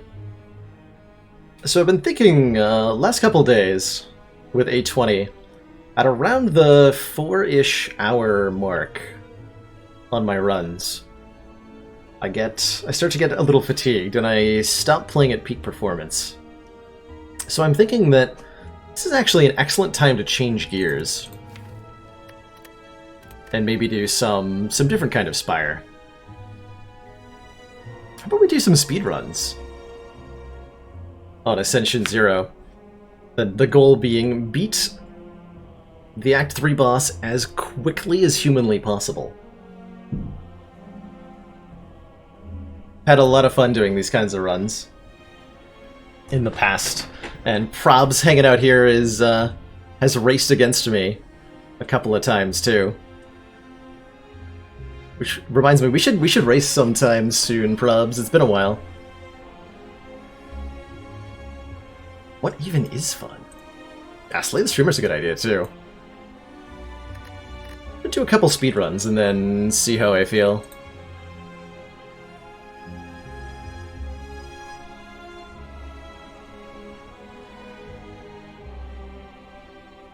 I was... Live split, there I am. Get that timer on screen.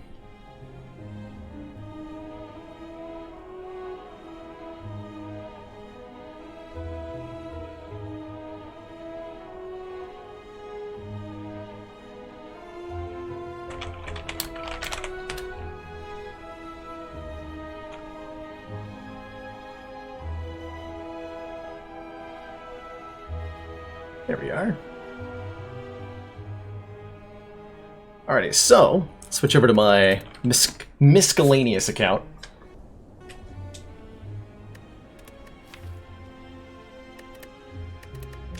So the name of the game is Start a Run with any of the 3 characters and win the run as quickly as possible.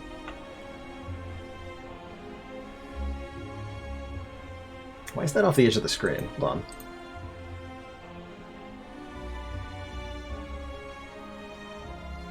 There.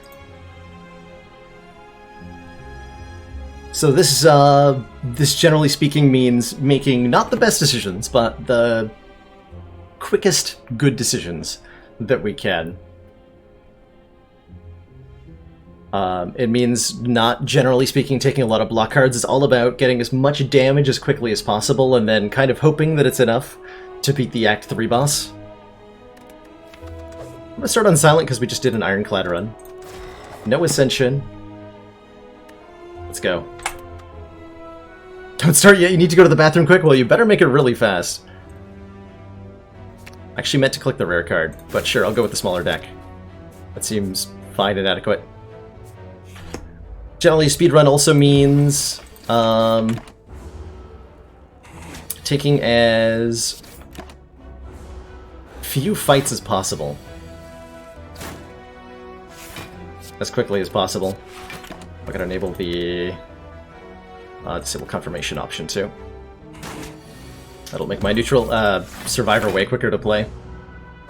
Speedrun the bathroom, Blake. Just pee in a jug, like everybody else. I mean, that's what I do during stream. Dripping Cloud, not exactly the fastest card, but man, does it do good AoE. And AoE is really important on a speedrun. Do the... Don't do that.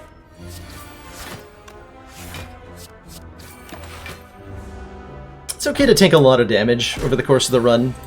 Our only requirement is that we...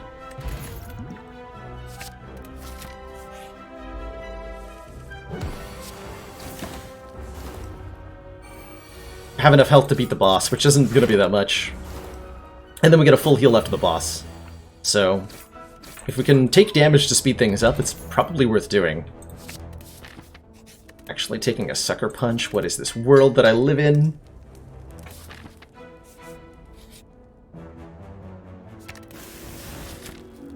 Oh, that's right, I got a hotkey I need to be using here. For map stuff. Okay, it's the Q button. So there's a number of animations I can speed up or outright skip by pressing the map hotkey that we should see me use on numerous occasions here, especially after I go to a campsite. Sway means fighting an elite, I'll take it. Oh god, this fight's horrible. Why is this fight so bad? I'm not sure Masterful Stab was the right pickup there, by the way. Just kind of assumed it was.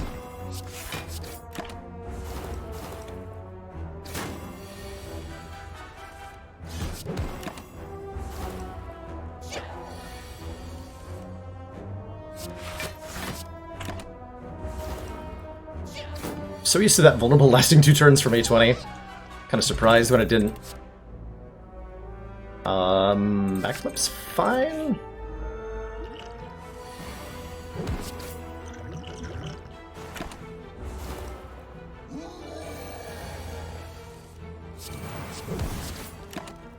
And Grumbledop is just a pansy on low ascension. Big ol' pansy. Sounds like a backstab, even though we don't have a starting relic anymore. Die is good front-loaded. Let's take a Defend out. Steroid Potion will help a lot too. With the front-loader damage and the Steroid Potion, I think we have enough to actually kill like an elite in Act 2 if we need to. I sure hope that's enough.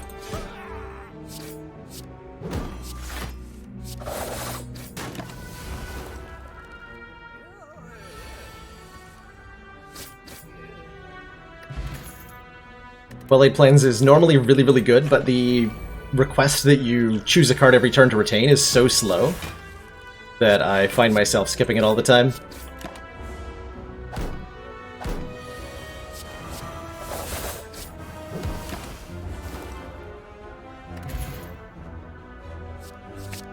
Poison Stab's good damage, especially if we upgrade it.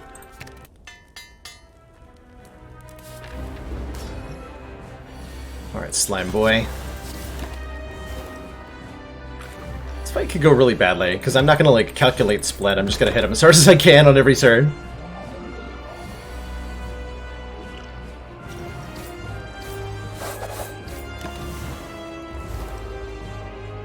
That's pretty good though.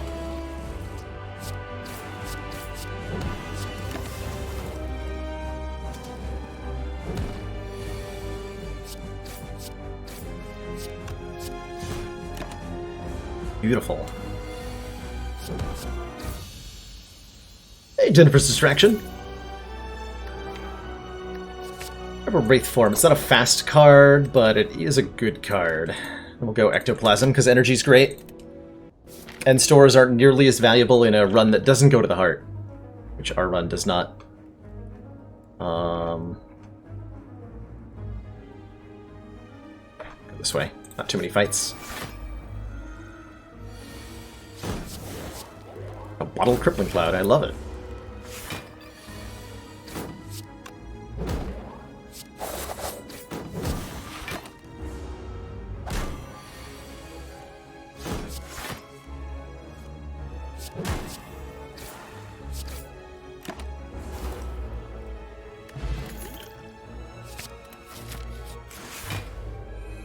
Fume's a little slow, but I think it'll be worth it, I hope.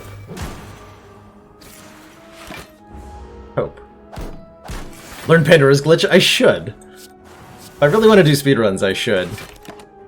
Would have been nice there to remove all the attacks and whatnot. Have you ever done a 0 damage taken run? I don't think so.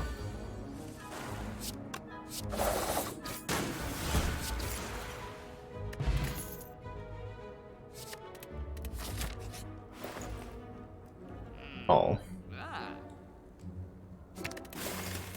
That's a heartbreaking story, not being able to afford Snecko's Skull.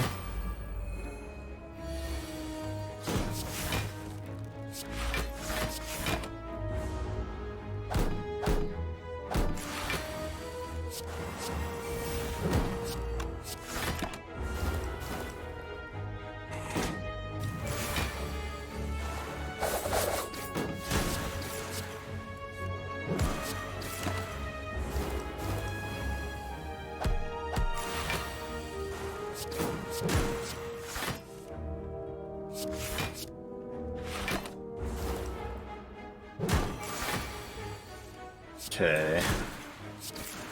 Our matchup against the boss of this act is not particularly great right now. Apparitions are slow. Even if they're like normally really good here, but they're slow, so I'm not taking them. Because of the slowitude.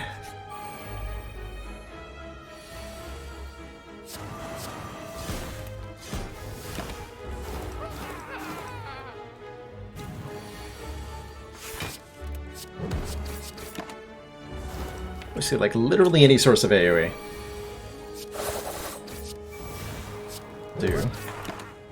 Or more sources of poison, excuse me. A Bouncing Flask, a Deadly Poison, even just another Poison Stab would be okay.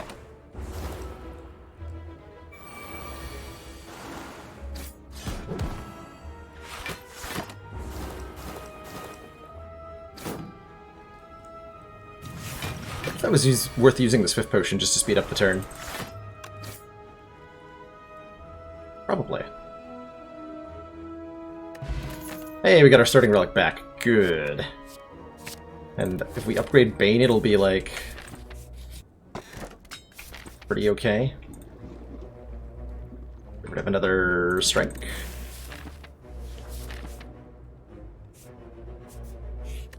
The upgrade I can leave on the third hammer hit. Okay.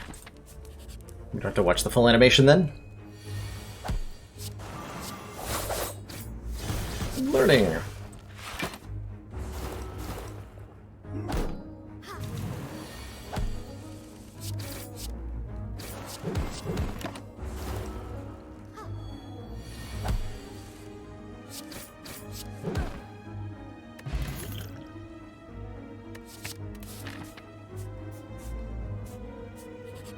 Can't click on things, apparently.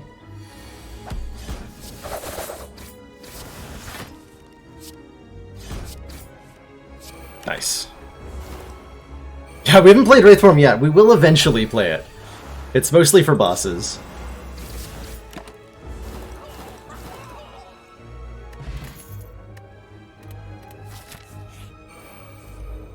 Probably play it against Mr. Hyperbeam Man.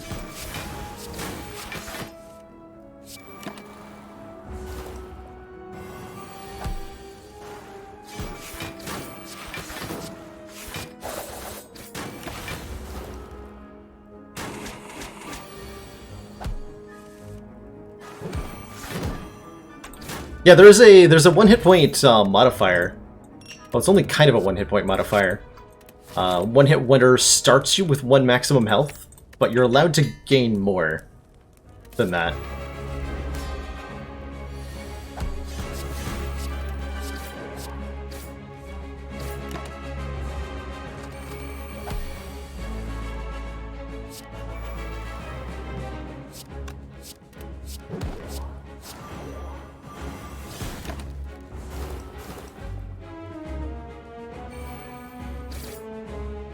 I think I've done 1 hit point wonder plus terminal before, yeah. Where you gain 5 plated armor. The 5 plated armor is such a huge difference, though. Without it, you are very likely to die in the opening floors of Act 1.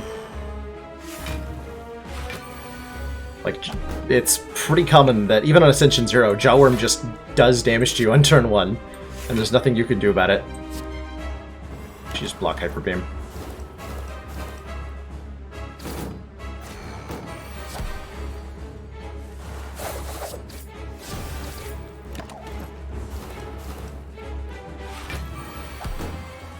One hit point, no terminal sealed deck.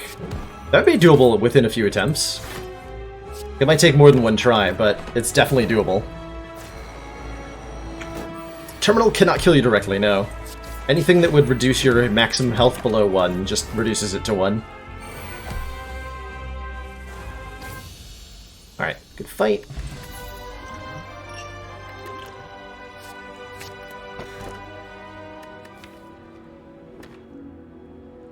Try a Runic Pyramid here.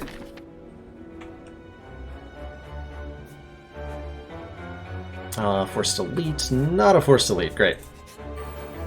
We go with a not a Forced Elite. Thank you.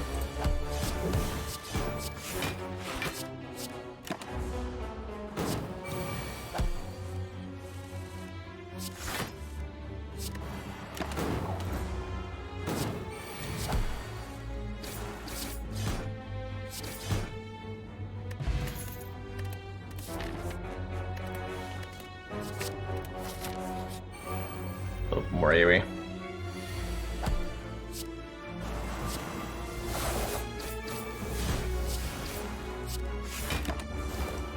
Order.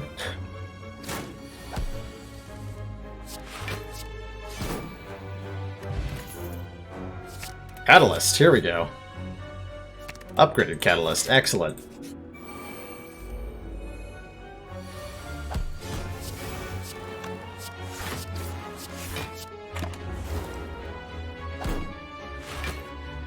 What's our boss?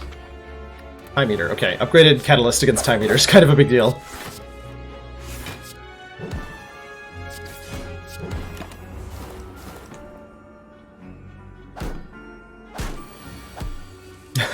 It's kind of shocking, isn't it, BGN?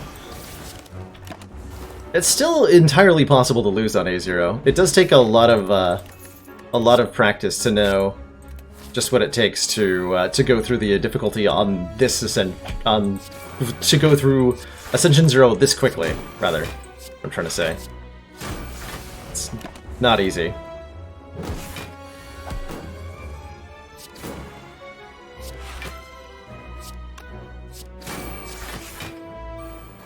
The average player struggles on Ascension 0, and there's no shame in that.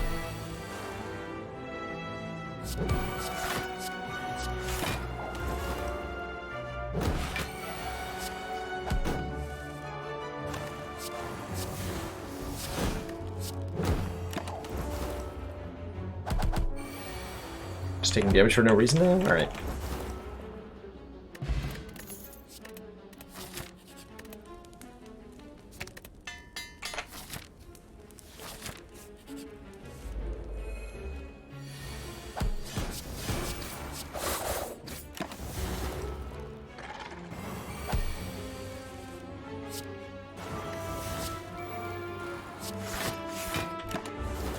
Yeah, if when you first started playing on the game, if you were struggling on A0 and struggling to get out of Act 1, you're not alone. You are absolutely not alone. I think that is how most people experience this game for the first time.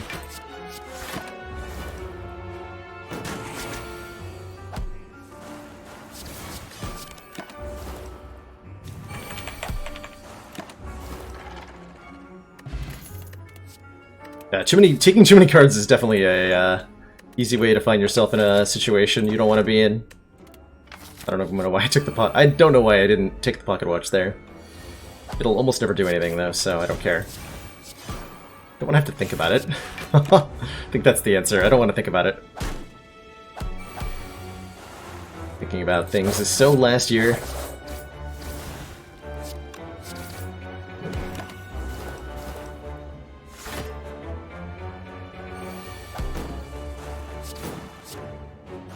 I've heard that from a couple people, Blarty, that that initially a few people were under the impression that cards weren't skippable, that you had to choose one of the three.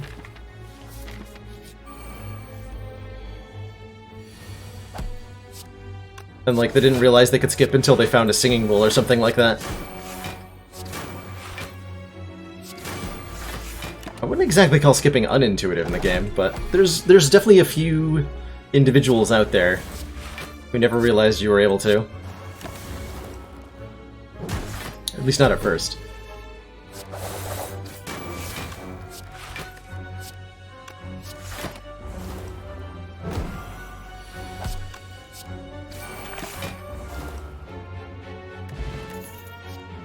Plus, I think Singing Bowl is like a unlockable relic.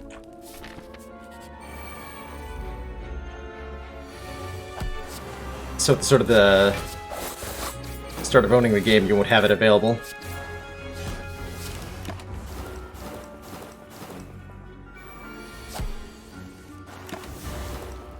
Okay, not too bad. Ooh, second steroid pot. Excellent. I don't care what card that is. I don't even care. You hear me, Time Eater?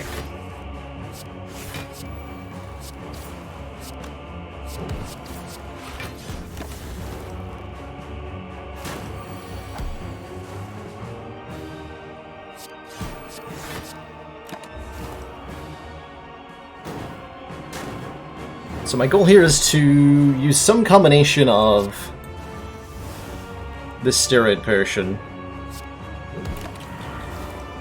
and a catalyst to kill Time Eater from above half really quickly.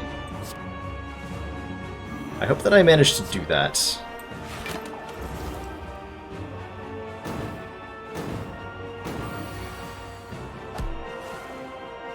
Not actually sure I'm going to make it.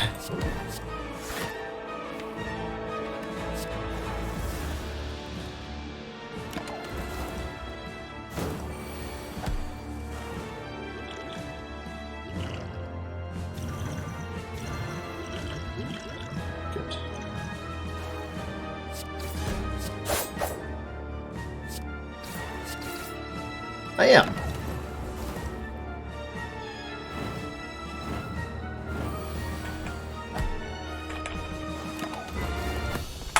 GG. 18 minutes, 17 seconds. Well, that's really much. 17.99 isn't exactly 17 seconds, right? 1818.